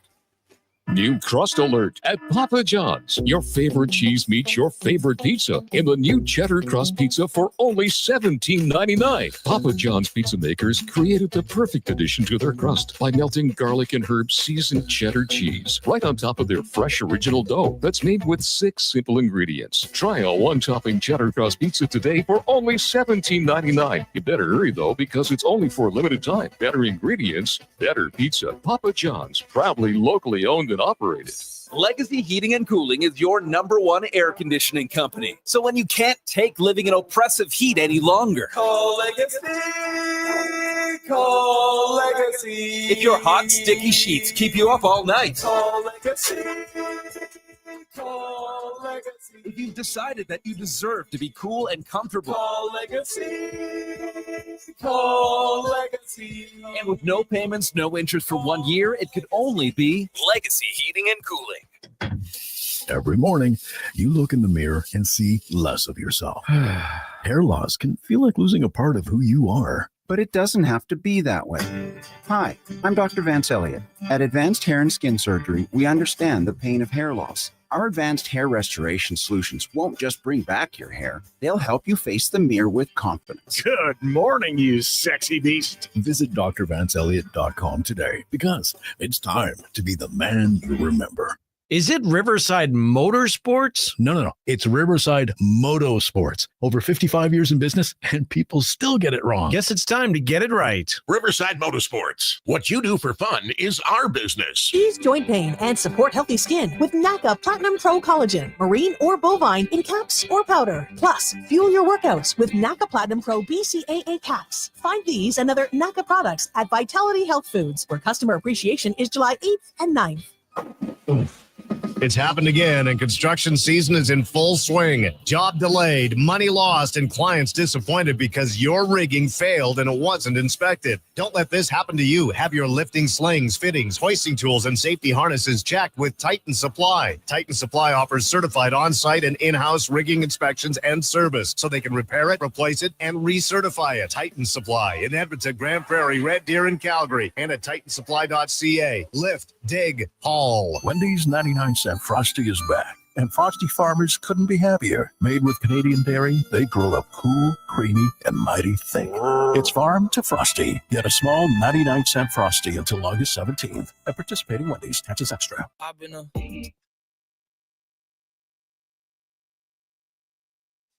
Portions of this hour brought to you by Papa John's. Calling all cheddar lovers, try Papa John's new cheddar crust one-topping pizza for only $17.99.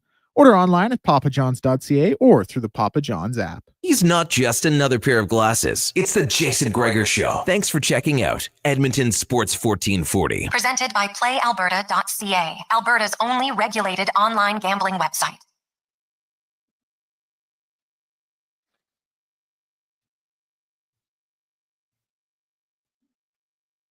Roll through Tuesday afternoon. The Toronto Blue Jays looking for their 10th consecutive victory. Hottest team in major leagues, and they're going up against the lowly White Sox, so a decent chance. But as we know in sports, there's no guarantees. But we'll see if the Jays can get another win tonight and just keep creating space between them and the Rays and the Yankees. Dare to dream that they just win their way, because they got the White Sox and they got the Athletics before the All-Star break. So that's 5 more games. In theory, they could push it to 14 against those two teams, which would be quite the run. Obviously, the Jays' record is 11 in a row, which they've done 5 times, twice, in fact, in 2015. So we'll see if they can tie or break a franchise record this week. Now, let's get to 5 questions brought to you by The Brick. You can get the lowest prices on appliances right now at The Brick. Anywhere from you want stoves, you want refrigerators, freezers, laundry, whatever you like. Also, the below cost scratch and dent, but that's only for, you got to see it in store. You can save up to 60% off those. Those are some unbelievable deals. Check it out right now at The Brick. It's time for 5 questions on the Jason Gregor Show. All right, guys. Question number 1. We've obviously talked about it on the show today. The report that Gavin McKenna is getting $700K to play at Penn State next season. I know this has been a topic of conversation on the show, but maybe in a sentence or less, how does the CHL look to combat this? TR? To combat it, I think it's going to be tough. I think from the other end, there got to be some limit put on the amount of money, or I know it's there's a lot to unpack there, but there's not much. There are maybe some checks and balances in place that just fell down with that new deal. So I think it's more on the other end. I think there has to be some kind of cap put on it, because I agree with Struddy. I think the WHL will just end up being a feeder system. There's too much money involved. Yeah, I think like players aren't going to get this much. This is a little bit of an exception. You heard what some of the other offers were like $300,000. Like they weren't even close to bear to this. So this More is than $60 a week, though. Yeah. Oh, no. I'm not debating that. I'm just saying. I know. I didn't mean to cut in. I don't know if all the teams are going to be offering this crazy amount. I think McKenna's a special player. And you know what it is? It's all fresh and new, TR. And so teams are not, there's not as many checks and balances in place right now. So, how that affected moving forward, it's a great question. I don't know the answer to it. But, I do think that we'll probably see a little bit more sanity as it goes forward. But how does the WHL combat it? Well, you know what you do? Well, man, I said it before. I thought expansion was a bad idea, and I think it's going to look even worse because now your league's just going to be more watered down. I think the best way for the CHL to expand it on to combat it would be to reduce the teams and have a more competitive league. And just real quickly before question number 2, I got curious. I looked into it. It looks like, according to NIL-NCAA.com, for the compiled data of NCAA power conference schools, it was 20 of the schools that were compiled. It looks like the average per team for hockey teams of those 20 schools is 552,000. The average player, 21,262. Yeah. So McKenna, obviously, kind of the anomaly there. Question number 2. Ryan Nugent-Hopkins only 41 games away from 1,000, obviously all with the Oilers. Long, rich list, but off the top of your head, where does he rank in terms of all-time Oilers? Not players who've played for the Oilers, but all-time Oilers. Ooh, well, I don't think he would have his jersey retired. I think he'll be like, he'll go up on the ring of honor of the Oilers when his career's said and done. But I kind of put him on par with a guy like Ryan Smith is where I would see Ryan Nugent-Hopkins. Really good player. Not really, there's Hemsky on the team. I think he was probably the best player. Sweeney had a few years where he was the most productive, so maybe he would be higher than Nugent-Hopkins. But really good player, not a great player. That's how I view it. It's tough to be ranked, man, with so many players with multiple cups. It's just really tough. Of the players with no cups, because of the longevity and the production, I would put him in the top 10. But you're talking about any list with the Oilers has got multiple champions, and it's just hard for me to legitimately put anybody on that list that hasn't won a Stanley Cup for the city. Question number 3, Paul Skeens has a higher WAR than he has actual wins. I think his WAR is like 4.4 and his actual wins are 4. So what is a absurd stat that you guys love about a player? So for me, hockey ones aside, there's a few. Mario Lemieux, the Gretzky's all-time points and all that I don't want to give anyway. But Tom Brady, to me, having more championships than the next franchise has, him having 7 and the next franchise being the one he played on has 6. I think that's pretty wild. And also, I'm going to give it a little bit of a throwback. For people that don't know, that compare Babe Ruth with hitting now and stuff, like it's tough for that long of a time. And we were talking about 100 years ago. But Babe Ruth often, the year he had 59, I had to go back and look. I read his book. But, the next player on the list had 14. This is relative dominance like we've never seen. Well, rarely seen, and 3 more times just in the next 4 years, he did it. 24, 1926, 1927. He had more home runs than the next person, more than double. And one of those years, he had more than the whole, the entire league. Yeah, no, it's to me, the favorite stat I have is that Wayne Gretzky's the fastest player all time to 1,000 points. And then he's the second fastest to 1,000 points when he did it the second time. Love it. Didn't know that. Makes total sense. Thank you very much. I'm going to use it. Like that is wild, right? Yeah. He did it in 424 games the first time, and then I think it's 439 the second time. Like, are we joking? Like that to me is two stretches long. Like no player even has 2,000 points other than him.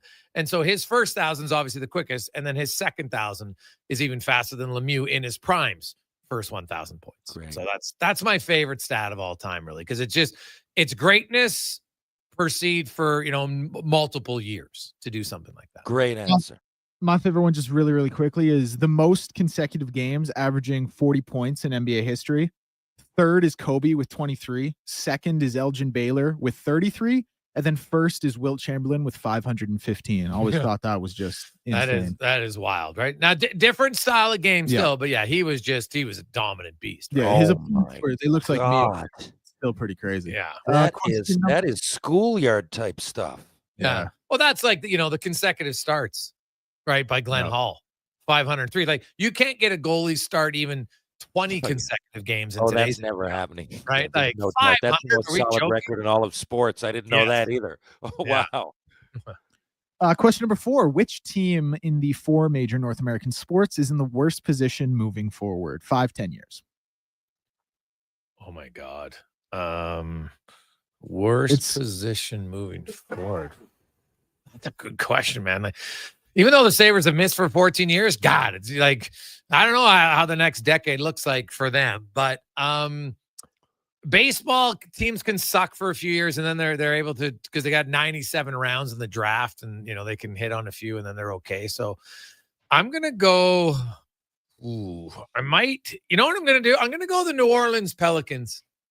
It's a good one. Because that trade they made this year is they just gave up a top 10 protected pick and they're not even projected to be a playoff team. What the hell are they doing? So I'm going to go with the New Orleans Pelicans. I think they're going to suck for another decade. I find it hard to take the Oakland or the Athletics seriously. I don't. They're moving around. They're seems that some nights they're trying to lose. They're playing so bad. Any prospect gets washed away. They're playing in some minor league park in Sacramento, I think. I mean, I don't know.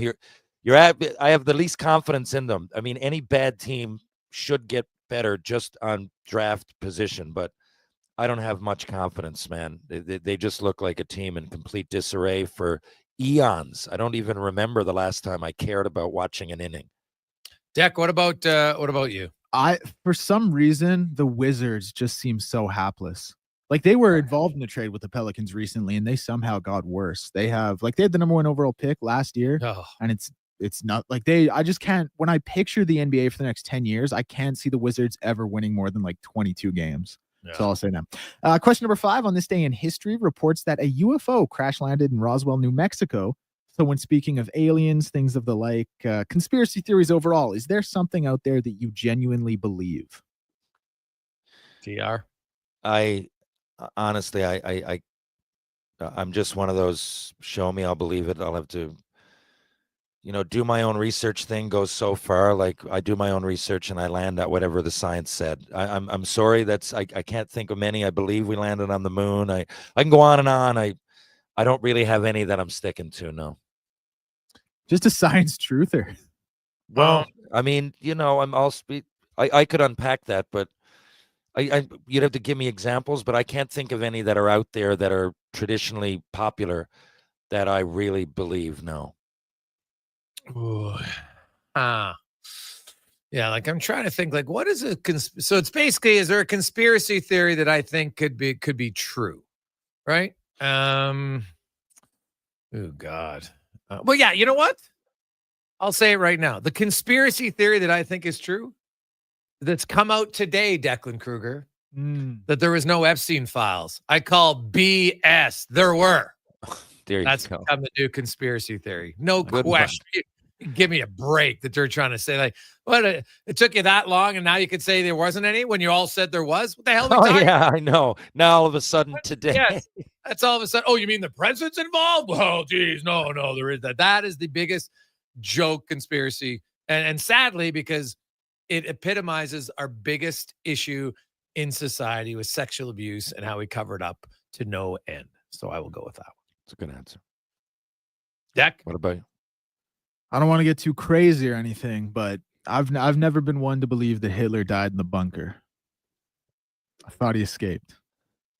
What? And yeah, well, like, first of all, the History Channel, not that there's some accredited source, but they released something a few years ago that, like, they were able to test the DNA found from the bunker and it didn't match his. And also, like, just quite frankly speaking, he was one of the most powerful men in the world at the time. Like, it's not out of the realm of possibility that he could have somehow got on a plane to Argentina at some point. He was too gutless. Like, I'm sure he took the easy way out. There's no way. And Bigfoot. I will say, well, and Bigfoot. Well, Bigfoot, you know why I don't believe in Bigfoot? Because mammals have to reproduce, and there's always one of these things, like, in every culture, but I don't want to shoot that down. Maybe so, but that's just the reason. But I think, going back, a lot of things, I don't know whether they're conspiracies per se, is particularly on point, but the further you go back, especially without radio and TV and, actual recording that we can see, even that can be manipulated. I'm not saying here we are, but, who really knows how the stories of Napoleon or Caesar or Rene Descartes or any. I can go on and on. Genghis Khan. I can go down the heroes or anti-heroes of history. How do we know, man? A lot of them were paying historians to write it. So there's probably a level of truth to all of it where there's evidence for, but I don't know. I guess I think there are conspiracies that lie within the umbrella of what we know as the history, I'll say Western civilization. That's what that within there's probably a lot of things that might be stretches, to say the least. I love that Deck believes that Bigfoot's around. I'm playing. I don't want that out there. I don't actually believe in Bigfoot. What makes you believe it, though? No, he's kidding. He doesn't believe in it. Okay. Yeah. No, there couldn't. And all the day and like, there's videos of everything nowadays. I think if there was now we're on the other side of that. Well, now there's probably now they're making up videos that aren't even true. But we'll see. But it's always fascinating to me what. Hey, TR, did you know Nick Tarnansky, by the way? I saw the video today and I love it. I love the fact that some guy was chirping him. I don't know how it started, but it seems to me that he was defending himself. No, I didn't know him, but I know he's a pretty tough dude. I knew of him. He played, I believe 15 years ago, maybe for 4 or 5 years, and was a big presence in the minors too, coming up. I know a lot of guys that know him, but I mean, that video is comical. You want to show that in schools for anti-bullying? I don't know. That guy seemed like he was pretty confident. Dude was pretty confident. But I don't know what happened before that. But this guy is. Yeah, if you see the whole video before, basically they were slow playing. These guys were like taking forever in the golf course. And I know we actually had a lot of golfers text in the show earlier when we talked about it. That they're like, well, it shows the biggest problem on a lot of the public courses is there's no marshal ever monitoring people taking way too much time. And so obviously these guys, not only were they slow, they were obviously a little too inebriated. And well, the thing I didn't understand was, okay, so you took the first 2 punches, you're clearly down, you lost, but then you get back up thinking that somehow it was going to get better. That's the part that I didn't understand. I'm like, dude. Hey, sorry, keep going. Yeah, like that's the part I just like, you got to understand here. Like the guy tried to warn him multiple times, like, dude, like you're not tough, you're not scaring me. Like, what are you doing? And yeah, but I guess he wasn't in a state to make good decisions. So I was just curious if you Tarnansky or not. He wasn't, but for people, a lot of people said, oh, why did he keep hitting him? He kept hitting him because he kept coming back. I think he took it easy. He could have really kept hitting him. And the last one, he just threw him over and his underwear fell. I mean, I just love it. I love to see someone so confident and that wants to solve problems with physicality and rage and violence. Here you go, bud. Bad start. Oh, yeah, that was a funny line. TR, have yourself a great week. We'll talk to you on Thursday. Thank you, Jason. Thank you, Declan. Thank you, Edmonton. I'll see you guys in just a few days. Quick break. We get to Declan Cougar and a Sports 1440 update brought to you by PlayAlberta.ca. It is Tuesday. Lotto Max, $60 million. Get your tickets at PlayAlberta.ca along with 8 Max Millions. Good luck. This is the Sports 1440 update. Gavin McKenna, the projected #1 overall pick in the 2026 NHL draft, has officially committed to Penn State tonight. NHL and NHLPA have ratified the CBA extension through 2030. The sides came to the tentative agreement on the 4-year extension late last month. In the MLB, there are 2 scores going on right now. Raisley, the Tigers 1-0 in the bottom of the second. Mets and Orioles tied 0-0, rain delay in the first. Blue Jays will be in action against the White Sox, 5:40. First pitch for that one. Chris Bassett on the mound for the Blue Jays. And in NBA news, the Maverick star Anthony Davis had surgery to repair a detached retina, while OKC Thunder star Shai Gilgeous-Alexander has been named the NBA 2K26 cover athlete. I'm Declan Kruger. This has been a Sports 1440 update. Sports 1440 in West Edmonton Mall and Wetaskiwin. CKJR is a Stingray radio station. Download the free radio player app and listen wherever you go. New crust alert at Papa John's. Your favorite cheese meets your favorite pizza in the new cheddar crust pizza for only $17.99. Papa John's pizza makers created the perfect addition to their crust by melting garlic and herb seasoned cheddar cheese right on top of their fresh original dough that's made with 6 simple ingredients. Try a one-topping cheddar cheddar crust pizza today for only $17.99. You better hurry, though, because it's only for a limited time. Better ingredients, better pizza. Papa John's, proudly locally owned and operated. Though you're dying from the heat, sweat dripping on your sheets, you want to cool it down, but your AC can't compete. So you fall upon your knees and cry out, oh please, I need a cooling breeze. Send me Legacy's AC Repairman. Legacy's AC Repairman. AC Repairman.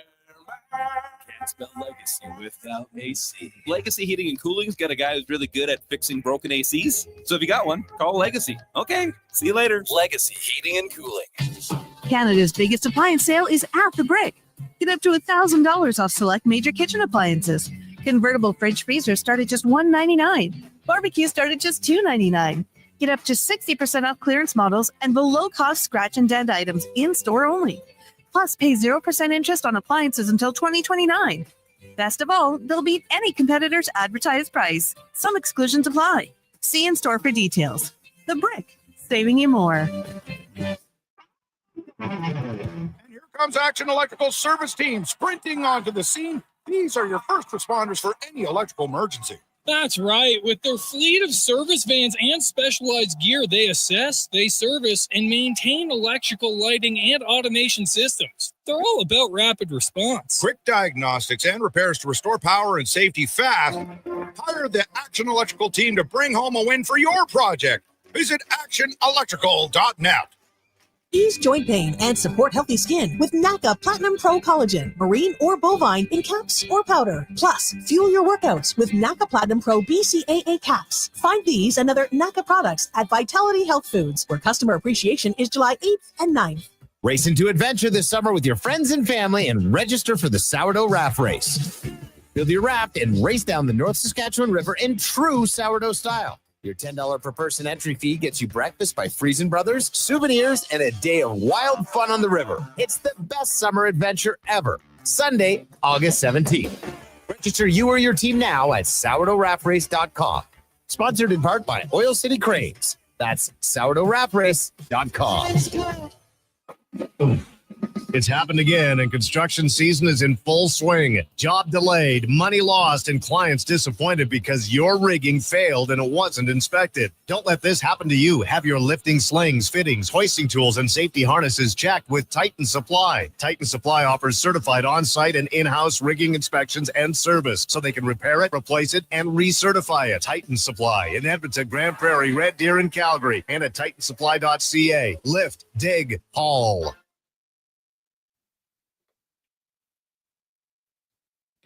Portions of this hour brought to you by Cantor. We offer sale, rental, repair, and calibration of hydraulic, pneumatic, and battery-powered torque wrenches, stud tensioners, and flange maintenance equipment. Order today at cantorque.com. Hat tricks, touchdowns, and home runs. Get it all with the Jason Gregor Show on Sports 1440. Presented by PlayAlberta.ca, Alberta's only regulated online gambling website.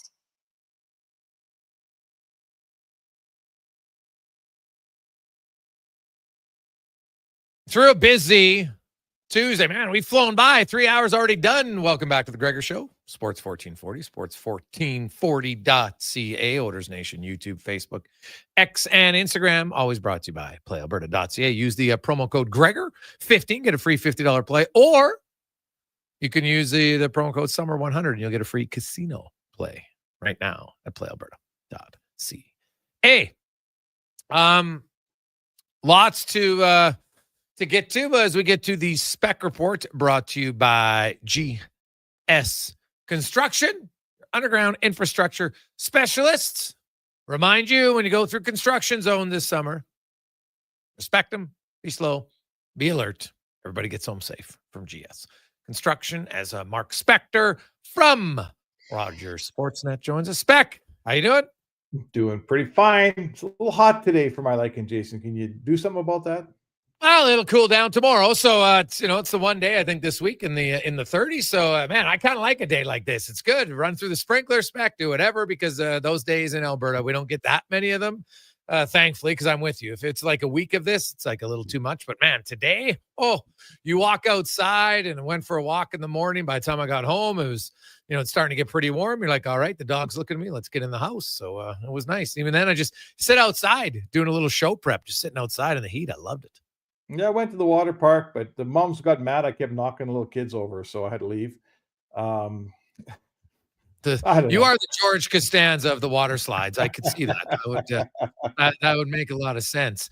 Spec, for fun, we were having a fun conversation earlier today because we got onto to bad teams, and the Colorado Rockies are bad. Like they're pushing to potentially set that record in MLB since the Second World War of the fewest wins, when the Mets had 40. They went 40 and 120, 60 games. See, they got 21 wins in 90 games, for goodness sake. So we're looking at teams that have, now if you prorate the Elks when they won 4, guess what? 4 out of 18. Well, that puts you at about 20 out of 90, which is so good. we're there.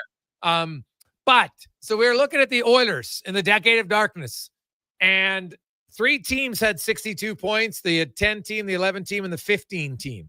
And for different reasons, listeners had, options of which was the worst team. So give me, which was the worst Oiler team? 2010, Pat Quinn. 2011, Tom Rennie. 2015, Dallas Aikens, and a host of other coaches. Oh man, I covered them all, and it is a blur. It is a blur. My memory. Let's figure out the team in a second. My most depressing memory is driving to the rink like on December 1st and realizing that we were going to a meaningless hockey game. It didn't matter if they won, didn't matter if they lost. We were 30 games in the season and it was over, baby. Right? Yeah. It was over. And there was still 50 games left to play. Those were I think that happened multiple years in a row, for goodness sakes. Oh my God. It was sad and mismanaged. And the challenge as a reporter was just, you just can't, the people who are reading you are still fans. They're still fans of the team and the logo, and they still care, even though their team stinks. You can't just tell them every day how bad they are. You have to ferret out some guy who's having a good week, some guy who scored a couple extra goals you didn't think he was going to score. But their goaltending was terrible on those teams. They ran through the Michael Stalenkovs and the who's that Swedish guy? Ben Scrivens and Victor Frost. Yeah, that guy, him. That's right. I forgot about him. Anyway, they had awful goaltending. They were a bad team. The coaches carousel was going on. It was chicken or egg, Jason. Like, was Dallas Aikens really that bad a coach? Or when you look at the roster, what chance did he have? Right? What chance did he have? So, yeah, it was a top to bottom. Like some people say, well, you rebuild and you make a good plan and you end up with Connor McDavid. Yeah, it was complete and utter, lottery incompetency that landed them all those first round picks. There was no plan. The plan they had didn't work. What ended up getting them all the first round picks was just the fact that their plans never worked, right? Mm-hmm. Oh yeah, no, they hey, and trust me, you had to win the lottery and get lucky. And really, in a roundabout way, you know what? Like there's a lot of things that had to go to get McDavid. You had to make the wrong pick on Nail Yakupov, because if you would have made a better pick, that player might have helped your team, right? Yeah. Like there's lots of things. You had the injuries with Hemsky, Surrey, and Habby Bulin, all your best goalie, your best defenseman, and your best forward, all in the same year in 2009-10. They all got hurt, right? So that led you to start, and because the Oilers, I think, would have stuck in the murky middle for a long time if that hadn't have happened, right? They would have finished with 89, 86 points and being close, but never really that good. And but that led to 10 years, and you're right, it was not a well thought out plan. They got a little bit lucky. Well, not a little bit. They got majorly lucky to win that lottery, no question. But you didn't answer the question. So which team? 2010, 2011, 15, which was the worst? You know what? I'm going to say the 15 team. I'm looking at the roster, and now I'm seeing what they had going on there. Like one of their better players was Mark Arcabello. They tried Nikita Nikitin. He was. And we were talking about his. We're talking about his contract. The Oilers traded a 4th-round pick to get his rights before free agency and then signed him to a 2-year deal worth $4.5 million per season back when the cap was 69 million. He played 42 games the first year. The second year, he played 11 games and got sent to the minors. Like, just an abysmal contract. Remember Mark Fiend? Oh, buddy, yeah. Well, hey, Ben, the analytics guys loved him. They said he was the greatest player ever. He was the first guy, I think, that we had where when analytics was breaking in and they said, this guy's a good player. He's a good player. And we all looked at each other and said, no, he's not. Right. And then it moved on to Benoit Pouliot was a great player. And I thought, no, he's not. But anyway, Martin Marinson, Jesse Joensuu was on that team. He couldn't play a lick. Oh my God. David Musil had 4 games. Oh yeah. That's Keith Ollie was a 30-game defenseman. Like, that was the worst team, man. That was a bad looking team. Oh, yuck. That was the year when, remember Nikita one time, he's talking to me and Rob Tichkowski, and he says, Rob asked him something because he's been garbage. Like, he was a bad defenseman. Rob says something to him, and Nikita looks at him. He says, I don't understand English. And Rob says, yes, you do. And he's kind of looks at us like, oh, they got me sniffed out. Like, he totally spoke English, but when times got tough, he just pretended he didn't. That was when Dallas Aiken said the perfect game has no hits. Remember that? Oh God, there are some. Yeah, perfect game has no hits because you have the puck all night.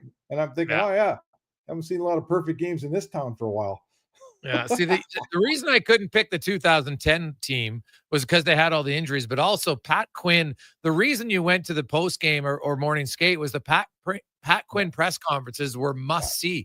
He had some unbelievable, like, oh, that's a lot of beefcake when they showed him the. Remember, that's when you had Surrey and Morrow and Cogliano were in that ESPN body where it was, oh my God, and Pat Quinn his quotes, like, that part was at least comical. Like, the team wasn't very good, and Pat obviously was past his prime as a good coach, but God, he was funny. Like, the stories that came out of that year is where somebody should write a book about the Decade of Darkness, because the fact when they left, when they forgot their head coach at the airport, right? They're on a road trip and they don't have the coach on the bus, and then he has to go in with the equipment guys. It's unbelievable. Like, even they couldn't even do something like that right. But God, that is funny. Like, you imagine if that would happen now. Like, Pat Quinn, to his credit, he's kind of just shrugged it off, ha ha ha. But lots of other guys would be like, "Are you kidding me? How do you forget your head coach when he's not on the bus?" Listen, man, no one covered more games during that decade than me, and I've written 2 books, and you'd have to have some kind of compromat on me to make me write that book, buddy. That, like, I wouldn't want to revisit that 10 years. No, it's probably true. Well, you'd have to write it with. I'd rather write a book on my first marriage than the Decade of Darkness. Oh God, yeah. Well, that would be painful too. No doubt. But see, it'd be comedic for everybody else, right? You're thinking of yourself. Stop being selfish. Think of everybody else. You need a good laugh, right? The fans stuck through that. You got paid to go to the games. They paid to go to the games. I did. Those poor guys, they did pay to go to those games. God bless them. Oh, dude, I was there too, and it was a tough slog, dude. Tough slog. You're hosting a 4-hour show, and the team's out of it in December. Like, I remember where I knew almost every prospect from like 0 to 100 those years. Right? Yeah. That's all you could really talk about. It was nuts. So I know other fans right now, you hate losing because they lost back-to-back cups. Trust me, you hated the Decade of Darkness worse. It wasn't even close. Wasn't even close. Because you had a lot of fun the last 2 years until like for 2 days. Like when they lost, those were brutal days. And obviously maybe afterwards, you're walking around, you're pretty disappointed. But when you're an Oilers fan for the Decade of Darkness, and really it was almost 13 years except for 2000, and like your highlights were when you won the lottery and you picked the draft. Those were your highlights. That was what your season was as an Oilers fan. Like, woo, now the lottery. Okay, here's where we go. Because that's where the Oilers dominated. They dominated the lottery. Oh my God, did they ever? And then you win the lottery, and the draft picks are Nail Yakupov, Galchenyuk, and who was that big defenseman that Columbus picked? Ryan Murray, who ended up in Edmonton later banged up. None of those guys were any good. I don't care which one you picked. You were disappointed in them, right? Mm-hmm. Oh yeah, no, it wasn't. It wasn't the. Some years aren't the best years to win for sure. You probably would have been better off that year sticking third, because who knows? Oh boy, I got someone better. Well, the best guys that year started going 6 and 7, didn't they? That was like Morgan Riley, Hampus Lindholm. Yeah, they were good. Forsberg. Well, the best guy that first round was 19th in Vasilevsky. There you go. His own team took Slater Cuckoo first. Yeah, at 10th overall. So trust me, no one thought that Vasilevsky was going to be that dominant at the 2011 draft. Speaking of dominance, Beck, I don't know if I read an article today. I thought it was fantastic, talking about the resurgence of George Springer at age 35. And unreal article by Mike Petriello. And, he talked a lot about, just how guys, when they age, there's a curve and you start to fall off. But Springer has come back. But it talked a lot about why. Right? Not just, it's age, but he talked about because in baseball, they track so much, right? Like your swing speed and which pitches you're swinging at. And it's been a whole different, and there was a quote in there that said, I'd rather you be 0-1 than 0 for 1. Basically saying, you know what? If there's a pitch that you don't like that's right there, go down 0-1, right? Live to fight another day rather than take a weak swing and just to get the ball in play. And it's a fascinating read on Springer and, why he's bouncing back, swinging harder, changing his swing loft a bit so he's getting more balls in the air. Did you know that this year, George Springer, of every player in baseball, has had the biggest decrease in the amount of ground balls he's hit? And that's why he's hitting way better, because he's getting the ball in the air more. Yeah, okay. You know what? Baseball is still, it's still a cerebral game. It's a cerebral game. There's a lot of brain being used in baseball, and that, as such, the older player should be better in that respect. The older player should be smarter. The older player should be able to predict pitches, should know what to stay away from, what works for him, what doesn't. And I guess Springer's probably an example of that, right? He's, I think all across sports, Jason, are we not seeing, I remember when a hockey player's prime was 25. I'm not sure that it's not starting around 26, 27 now. Well, it might. I think they're prime, just like the best players now. McDavid's prime can last till he's 36. It used to last until you're 32, right? 31 maybe, and then it would go down. So that comes down to training, nutrition, and everything. But even into the mid-30s, unless you're like an elite player, you start to see erosion from some of those guys just because they're not elite, and that's not a knock. They're just not. But, this one on Springer was more about a real, drastic change and looking at things, but really, kind of digging into, the importance of how he swings and all stuff. I thought it was fascinating. So I'd highly recommend it to anybody who follows baseball and you want to see the Jays, because like the Jays, they don't want to talk about them on ESPN. I get they're the only Canadian team, and I understand, and they don't have any fans. They don't have a base there. I get it, but they're playing so well now, they have to be on. And they're writing articles about them because they're the hottest team in baseball. So, did you tweet that article out? Yeah, it's on my Twitter feed. If you scroll down, about 5 hours ago, I tweeted out at noon today. I came across it. So. Yeah, no, we're all. It's amazing. I had lunch with a buddy from Calgary today, and I'm like, you watching much Jays? He's like, I'm glued to him. I'm watching him every night, And it's becoming a thing. We're all getting back into watching ball, man, and we're talking ball and stories like Springer. When they're 15 games out, are you stopping and reading that story on Springer? I'm not sure you are. So it's fun. It's the one Toronto team that a bunch of guys in Edmonton will sit around a party and talk about, or go to watch a game on TV. Right. And be happy when they win. So that's awesome, man. It's good to have. Spec, we'll chat with you tomorrow, buddy. Have a good one. All right, man. It's Mark Spectre, the Spec Report, brought to you by GS Construction. Quick break. We'll return. And hey, we're going to get you in the mode. We're going to help you become a winner next on the Gregor Show, presented by PlayAlberta.ca. What does excellence truly mean, and how does it guide your choices? At Volvo Cars Edmonton, excellence isn't just a goal, it's their standard. They shine in every aspect, from top-tier customer satisfaction in sales and service to impressive inventory, strong customer loyalty, and prices that are tough to match. Experience the dedication to quality firsthand at Volvo Cars Edmonton. Great vehicles, better service. only at volvocarsedmonton.com. Your Edmonton Elks face the BC Lions this Sunday at 5. Join the prehistoric party presented by Footwear. We're bringing back the Dino Nuggets at concession, baby dinosaur crawl, and bigger, better T-Rex combine at halftime. Tickets start at just $20 at goelks.com. The sun is shining, the weather's warm, and some of Edmonton's favorite sports are back in season.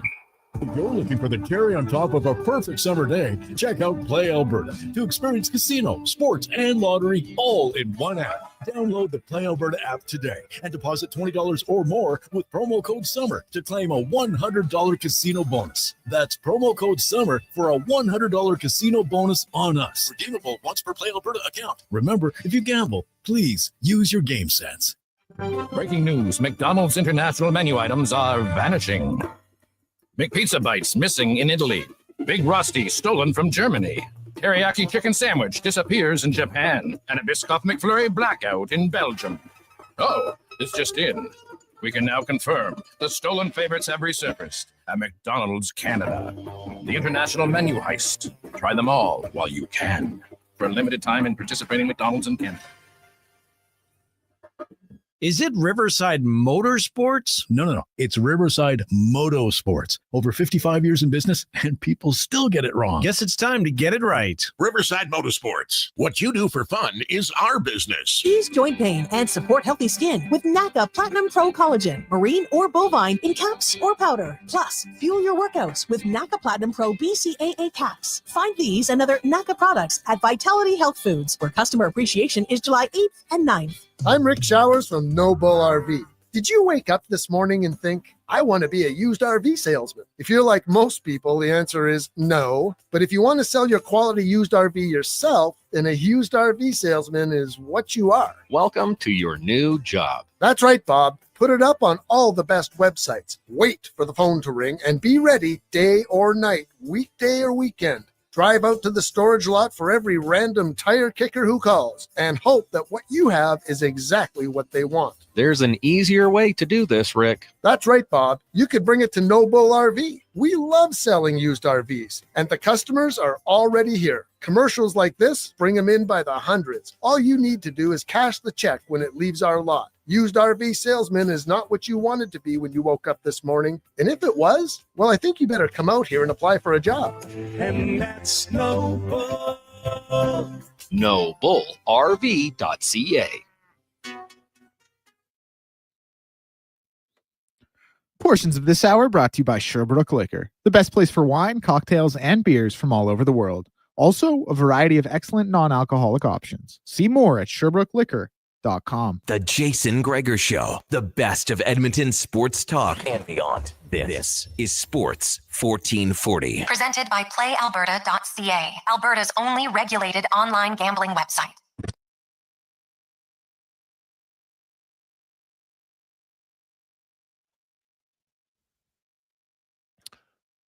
Rolling through, lovely Tuesday afternoon. Hot day out there. Enjoy it. Maybe got the sprinkler on in the backyard. Barbecue weather for sure. Awesome. Hot out. Enjoy it. Get some ice cream. Hey, today's one of those definitely a slip and slide if you're a kid. Oof, man. Bike and fat. Tonight, like this evening when it starts to cool down just a bit, it's going to be great. Get out for a walk. Awesome. Hope you enjoy it. As we get to our big guest of the day, brought to you by the Hockey Super League, a premier hockey solution with a clear path for long-term development, offering borderless hockey, including provincial and cross-province competition. Check out hockeysuperleague.ca for more information. And today, it's a little bit early because we want you to have the best chance to be victorious. It's where you chirp your friends maybe more than anywhere else in your fantasy football league. And from Sirius XM fantasy football host Bob Harris joins us. Bob, welcome back to the show, man. How you doing? Doing fantastic. What's all this early talk? I started drafting in February. Come on, man. Let's all get with the program. Oh, that is unbelievable to do it like that. I see that's where the super diehards go, is in there. Now you've done it for such a long time, Bob. What is the biggest thing that you've learned and maybe changed in your approach to fantasy football in a PPR league? I think obviously the receivers have risen in value and more, we see more of the elite tier is larger. I think every year, the thing that I see is you learn all kinds of lessons as you go into when I start drafting early, I'm applying those lessons like crazy. The lessons I learned last season are fresh in my mind. I am sticking to them. And as the season draws nearer and the drafts that matter most start coming around, I find myself, like most everyone else, falling back to our old habits. Oh, that running back is very appealing. This is but I do think that the thing that I've learned the most over time is that is opportunity is the primordial sludge of fantasy points. Clear paths to workload are what I'm trying to draft, especially early in drafts. And if I can find it later at great prices, I'm looking for that too. And I think over the course of years, kind of the way offenses have evolved, there are running back opportunities available. It's not like back in 1986 when I started playing and, every team had a feature back and he got every carry. Now it's split up a little bit more. Yeah. So that makes those true feature backs a little more valuable, but also you can play some of the ambiguous backfields or maybe it's going to be a split. You could take some chances at the right price. And if it doesn't work out, you could always pivot away via free agency. So, man, being flexible, I think, is the thing I've learned, but never flexible in the quest for volume. So when you're talking like a volume receiver or just a volume running back or both? Tight end too. I mean, there's an elite tier of tight ends this year. It probably runs through the top 4 tight ends, top 3 for sure. But you're finding people paying of like a premium. So there's something I don't like to do as a fantasy investor, and that's pay the historic premium. Players coming off historic seasons, they're historic for a reason. They're hard to do. Yeah. But Brock Bowers, we're paying that premium. He's going into second round. But we're paying it for Saquon Barkley also. Running back is a position where regression can happen. So people are still drafting him like he's going to have that massive workload. I think he is. I think it's perfectly justifiable. But there are some other backs that maybe you can get a little later that have great volume. And the early wide receivers, Jamar Chase is going to get hammered with targets. CeeDee Lamb is going to get hammered with targets. Justin Jefferson. Players like that are going to get sure volume and have proven over time that they're capable of getting the job done are great. I think there's some rookie receivers or some younger receivers this year, second-year receivers, Malik Neighbors, Brian Thomas Jr., they're going to get sure volume. I think the annual reminder that I like to give fantasy investors is don't let less than ideal quarterback situations scare you off talented wide receivers. Okay. Malik Neighbors played with 4 different wide receivers, 4 different quarterbacks last year. None of them were good, yet he was a monster. Brian Thomas Jr. was wide receiver 1 down the stretch last season, playing with Mac Jones. That's a citing chapter verse over the course of every single season of the things that happen. Justin Jefferson, a couple of years ago, was wide receiver 3 down the stretch, playing with 4 quarterbacks you never heard of. Well, maybe you heard of them if you're into Josh Dobbs or Garrett Bell, it was a high five. So don't let that scare you away. Play that volume and good offenses, and you'll come out a little bit ahead. And even if it's not a great offense, as long as you're skimming the top, just don't plumb the depths, you're going to come out okay. So we got a top tier of running backs that are probably about 4 of them going in first rounds that you're going to like. Saquon Barkley, Jahmyr Gibbs, Bijan Robinson, I think arguably could be the running back one. Derrick Henry, he's old like me, but still very capable. Christian McCaffrey's risen back up in the depths. And then you have that top tier wide receivers I mentioned, Chase, Jefferson, Lamb, Amon-Ra St. Brown, Puka Nacua, Neighbors, Thomas. Nico Collins is up there as well, the Houston Texans receivers. Then Brock Bowers, Trey McBride, George Kittle, the top 3 tight ends. Sam Laporta kind of worked his way back in. And, of course, at quarterback, Josh Allen, Lamar Jackson, the undisputed top 2. Jaden Daniels has moved into that elite tier. But there's a lot of value after that at all those positions. And so don't feel like you've missed out if you don't get the top-tier quarterback. There's going to be a ton of value later. And at tight end, you can cobble it together. Tight end was my question. Like last year, there wasn't a lot of scoring tight ends. Are there guys that you feel, outside of the top 3 that you think are really good value tight ends? I think some of the guys that we have anticipated, the roles seem like they're going to be okay. People are all in on TJ Hawkinson still. And by the way, Laporta was horrible early last year. New offensive coordinator there in Detroit, but still down the stretch last season when it mattered most, he was averaging 13 plus points a game, which was close to his rookie standard. But after that, you're going to find a ton of value in the range of guys like David Njoku, Evan Engram has now gone to Denver, where Sean Payton is threatening to make him a very important part of his offense. I'm going to believe him. They signed him to a lot of money. If you get, and the targets are what I'm after. But even after that, there's some guys, like if you're drafting a little later in your draft, if you want to wait till later, there are plenty of guys getting volume that are overlooked. Jake Ferguson in Dallas, Zach Ertz in Washington. Again, another old fellow who keeps getting the job done, seems to have Jaden Daniels' attention. So don't panic if you don't get one early. There's going to be plenty of value across the board all the way into the very late rounds. Talking fantasy football with Bob Harris from Sirius XM. Bob, what about rookies? Rookies are always tough. You know, you look at a situation, running backs they don't draft running backs like they used to at all anymore. And you talked about the workload and stuff, but where do you come out on rookie running backs? I think this year, Ashton Gentry's a guy with a clear path to workload. Don't let Pete Carroll's nonsense that he's going to be sharing with Raheem Mostert throw you off, kids. There's not going to be much sharing there. So I'm pretty keen on that. After that, like Omarion Hanson went to Los Angeles, where he's going to share with Najee Harris. I'm very supportive of the Harrises. Okay.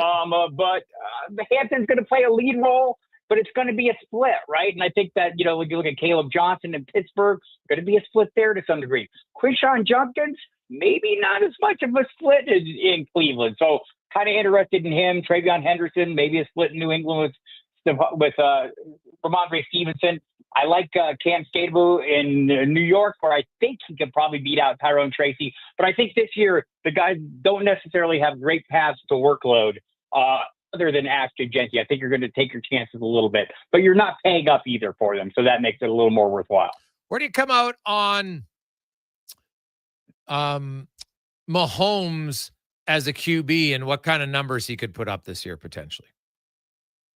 So there's a lot of talk about, I think we've all talked ourselves into the belief that this is going to be the deep throwing Kansas City Chiefs of old, right? Or the Tyreek Hill era Chiefs. The receiving core is really built up. They weren't running the ball well at the end of last year. Isaiah Pacheco, coming off a broken leg early in the season, seemed to have a hard time getting back up to speed. I think Isaiah Pacheco is a guy that's really, really priced. He's going as about running back 29. I think he's probably going to have that lead role. But I do think the passing game is going to come on. Travis Kelce has been a top 10 tight end in fantasy every year for the last 11 years, including last year, which was viewed as a down year. I think Patrick Mahomes right now is going as about the quarterback 6 on the average. So the middle of the pack of the quarterback was. I don't think that's unreasonable. I might be waiting a little later and going a little cheaper. And I think there are a lot of good quarterbacks that will be available to you then. But I'm not going to knock anyone. Like last year, I was kind of anti-Mahomes. It seemed like he struggled to put up quarterback 1 numbers. I think this year he's going to be back on track. And so I'm not against it. And I probably have some shares, but I draft a lot more than the rest of you. So I should have shares of everybody by the time it's all over. And I wanted to ask you that because we got some questions. How do you approach it when you're in multiple drafts? Do you pick different guys on purpose sometimes? Or does that make it do you like to have the same? Like, what's your approach when you're in different drafts that has similar rules? So I play in a lot of best ball leagues, which is a draft you set and forget. You draft your lineup, and every week the highest scoring lineup is submitted for you of the players you picked. So that's why I start drafting in February. So as you're going along, there are a lot of players you like. There are changing circumstances that can alter that strategy, but you kind of start looking at it like a stock investment where you have a portfolio of players and you start looking, I'm a little overweight on this guy. It seems like I'm a little oversaturated there. I'll start dialing back, but you start monitoring, your percentage of shares of a player so you don't get overexposed at any one spot. But if there's a guy you like, you can really go after him. So I will be playing in hundreds of drafts, best ball drafts by the time the season has started. And I will, there are some players I really like if Derrick Henry doesn't have a good season this year, my returns will not be so great.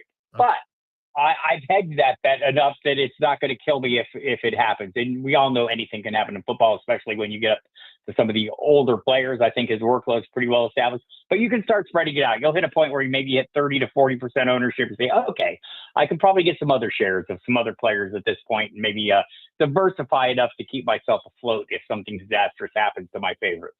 Okay, that's valid. Looking at, what about a defense? How do you approach defenses? They change from year to year. There's always a few, but are there some defenses you really like? Yeah, I guess it's I don't want to oversimplify, but I'm going to kind of oversimplify. It's basically I like disruptive playmakers, and teams that have those those kind of guys where like the big pass rusher, the big edge rusher, the playmaking back, and they have aggressive schemes. Like I think right now the Denver Broncos look like they're in a really good spot. Baltimore Ravens always in a good spot. Pittsburgh, great pass rush, great playmakers in the secondary. Bills are right there. Buffalo right there. I like the Vikings an awful lot. I like what Brian Flores does, the aggressive approach he takes with blitzing. Detroit Lions have been there. Will they be the same without Aaron Glenn, who's now the head coach of the Jets? Some questions. Dallas Cowboys have great playmaking options. Those are the kind of defenses I'm tabbing as my number one. Chicago Bears, Houston Texans, both of those teams have multiple high-end pass rushers. I think you can go with that. And that's kind of how I look at it on defense. I mean, how are you going to score points? Well, you're going to score points like the obvious easy ways of holding down the opposition, but making big plays and creating turnovers and opportunities for guys to come up big with scores, and the turnovers are the things that for me set them apart. So I think there's a lot of defenses this year that fit the bill for me. And quick, and those that I mentioned up there for sure. And lastly, quickly, Chuba Hubbard, local guy here in Edmonton. Where do you see him? I love Chuba Hubbard. I think he's got a super clear path to workload. I know they brought in Rico Dowdle. No, he's like an AAU track guy there in Edmonton, right? I mean, great speed. I think he's faster than people realize. Super tough. I talked to Mike Kay of the Charlotte Observer last year about the middle of the season about what the coaches loved about him. His violent style of play suits what they wanted to do. Super important for Dave Canales, the head coach there. They bolstered the middle of that offensive line. A strong rushing attack is what gets the quarterback going. We saw Bryce Young finally start playing like a guy who was the first pick overall a couple of years ago as the season went on. I think a lot of that is due to their approach with the running game. Chuba Hubbard, I love. He's going as a value. You're getting him as about running back, maybe 18, 19. I think he has top 12 potential, and I'm drafting him quite a bit at price because I think he's a great value. Awesome stuff, Bob. We really appreciate it. We'll talk to you again soon. Thanks so much. Can't wait, Jason. Take care. Bob Harris from Sirius XM. That's some great advice. Because now there's a guy who plays all the time. So as your strategy is, look, workload is a big one. Now, obviously, injuries play a factor. No question about it. 5:44. We'll take a quick break. We'll return. It's a Gregor Show presented by PlayAlberta.ca. Silent Ice Sports and Entertainment is an innovative market leader across Western Canada with sports and entertainment properties, including the Spruce Grove Saints, the Junior Prospects Hockey League, Silent Rides Charter Company, the Hockey Super League, and the newly launched Female Super League. Silent Ice also owns the Western Hockey League's Seattle Thunderbirds and operates the Morinville AAA Arena. The Silent Ice Center, a new state-of-the-art entertainment facility, is open in Nisku, which features 2 sheets of ice, including a 1,600-seat arena and a restaurant with a viewing area. Day or night, tasting just the right. You can order oodle noodle at oodlenoodle.ca, delivering you the news almost right away. Remember, you can order oodle noodle at oodlenoodle.ca. So stay on your couch all day and order oodlenoodle.ca. Oodle noodle. Canada's biggest appliance sale is at the Brick. Get up to $1,000 off select major kitchen appliances. Convertible fridge freezer start at just $199. Barbecues start at just $299. Get up to 60% off clearance models and below cost scratch and dent items. In-store only. Plus, pay 0% interest on appliances until 2029. Best of all, they'll beat any competitor's advertised price. Some exclusions apply. See in-store for details. The Brick, saving you more.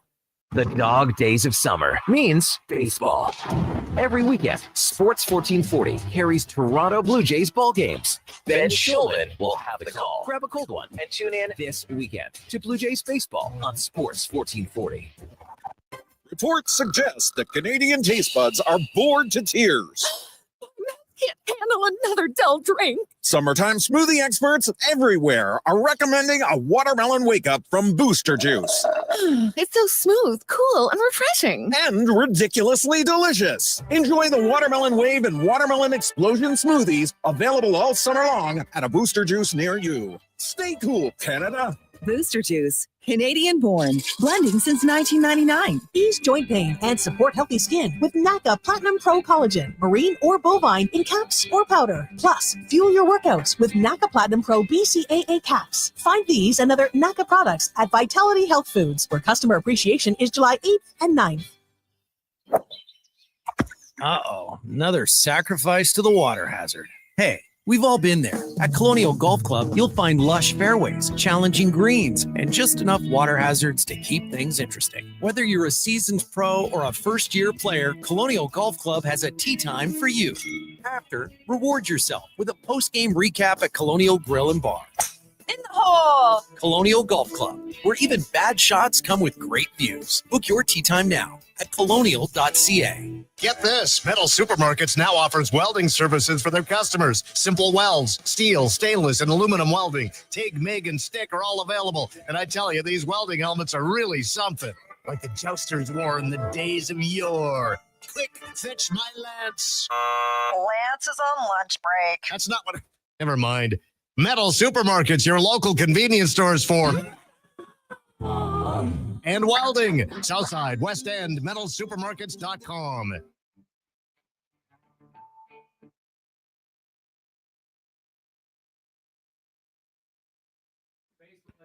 Portions of this hour brought to you by Crystal Glass, your clear choice for residential windows, locally manufactured and installed. Crystal Glass provides a beautiful product and incredible customer services for all your residential needs. Call 310-GLASS or visit crystalglass.ca for a quote. Hat tricks, touchdowns, and home runs. Get it all with the Jason Gregor Show on Sports 1440. Presented by PlayAlberta.ca, Alberta's only regulated online gambling website.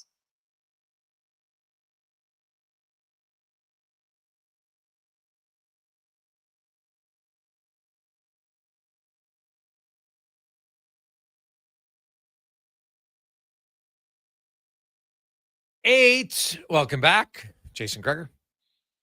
Declan Cougar, Sports 1440, sports1440.ca. Hey, guys, do I keep Chuba Hubbard in the 9th round? Well, yeah, why wouldn't? 9th round? All day long, man. All day long, Jordan. You keeping him in the... Well, I guess it depends. You're in a PPR league. And how many keepers do you have? I guess that would be another question. But in the 9th round for a starting running back, all day. All day. So we'll see how it goes. 833-401-1440, 833-401-1440. Lots and lots of texts flying in. Hey, Greg's record that'll never be broken, fastest hat trick, 21 seconds, Bill Mosienko, Chicago. Yeah, 1952. I remember that one. That is very true. Like, yeah, that's never happening. Like, although, remember when Darren Quinn scored 2 goals in 4 seconds by the Winnipeg Jets? Because he scored, and then off the ensuing faceoff, they won the draw. It came down the left side, went to dump it in, and hit the partition, boom, in the net. Walking Gage was the goalie. So, 2 goals in 4 seconds? Woo! That's pretty hard. 3 goals in 21? Yeah, pretty challenging as well. Hey, guys, with McKenna going to Penn State, who will have the negative impact? Penn State or other NCAA schools? You must think there'll be no one attending Div 1 hockey now without a scholarship. On the flip side, how many kids will now take up hockey because a guy like McKenna is now playing in the States? College sports means more to Americans than most professional teams. However, NCAA isn't a sports league anymore because of the amount of money being thrown towards these kids. These kids are just doing communications in order just to get to buy prior to going pro. But again, everyone thought more people would attend SHL more in draft when Austin Matthews did it. Is it a bit of a reach that more and more kids will leave for NCAA? How many kids do you know enjoy going to school from Dawson? Well, fair point, Dawson, on the last one. I think, hey, I've talked to guys, and when Jonathan Taves went to NCAA, lots of his credits came from him coaching hockey for kids. That's how they got their credit. So, make no mistake, guys that are there for a year, going to the schools, it's not like you're going to engineering or nursing or something. Now, there are some students, don't get me wrong. Some students are very dedicated. But the ones that are going there for a year, trust me, they're not taking a super heavy course load. Lots of times are probably taking the minimum possible to get through. And you know what? It's never a bad thing to learn. Like if it was my kid, I'd be like, hey, take a course or two that you're going to learn. Like it gives you something to do other than hockey. You can't just be hockey 24 hours a day. Like Colton Parayko's a wonderful example. I love this story about, man, he was still finishing his degree while he was in the Stanley Cup finals. Reading in between, he's like, man, kept my mind off of things. Awesome. So I would look at, I do think more players are going to go to NCAA. Now, are they all going to get $700K? No. Right? Like that's the outlier. But doesn't matter. If you get $100K to go to school, $150, right? I know a player who's just drafted, who got offered $75K for the next 2 years. $75K is a lot of money for people. How many 18-year-olds, in the real world making $75K a year? How many?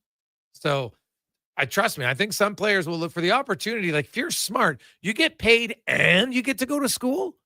Like, man, as a parent, you'd be like, this is the dream, right? I want my son or daughter to get an education and they're getting paid while they're there. Are you kidding me?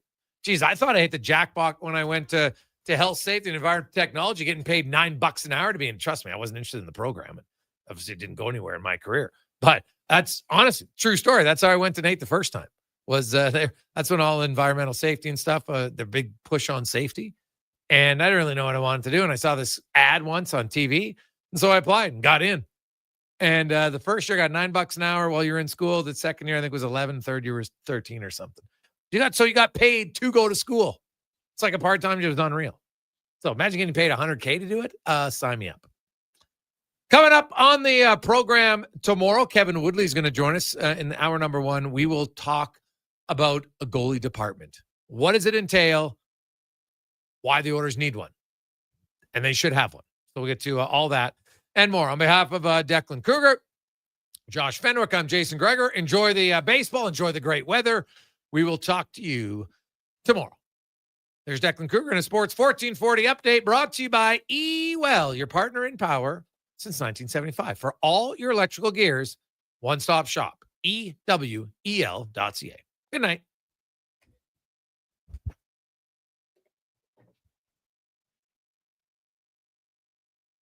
And for your Sports 1440 update, scores around the majors right now. See the Rays leading the Tigers 2-1 in the bottom of the 5th. The Marlins leading the Reds 3-1 in at the top of the 3rd. And the Jays in action. That one currently 0-0 as they look to extend the win streak to 10 straight out in Chicago against the White Sox. Bottom of the 1st for that one. News around the NHL is the Colorado Avalanche have hired Dave Haxtell as assistant coach. Haxtell last coached during the 23-24 season as head coach of the Kraken. Projected 2026 number 1 overall pick Gavin McKenna has officially announced his NCAA commitment tonight to Penn State University. NBA news as the Mavericks and star Anthony Davis had surgery to repair a detached retina that he suffered during the season. And Shai Gilgeous-Alexander, finals MVP for the OKC Thunder, has been announced as the 2026 NBA 2K cover athlete. In Wimbledon earlier today was Carlos Alcaraz and Taylor Fritz making the semifinals in the men's side of the draw, while Anna Anisimova and Ariana Sabalenka made the women's semis. Down at Edmonton Riverhawks, action is there in Bellingham to take on the Bells. 7:05 first pitch for that one on the road. I'm Declan Kruger, and this has been a Sports 1440 update. Definitely not down at Remax Field.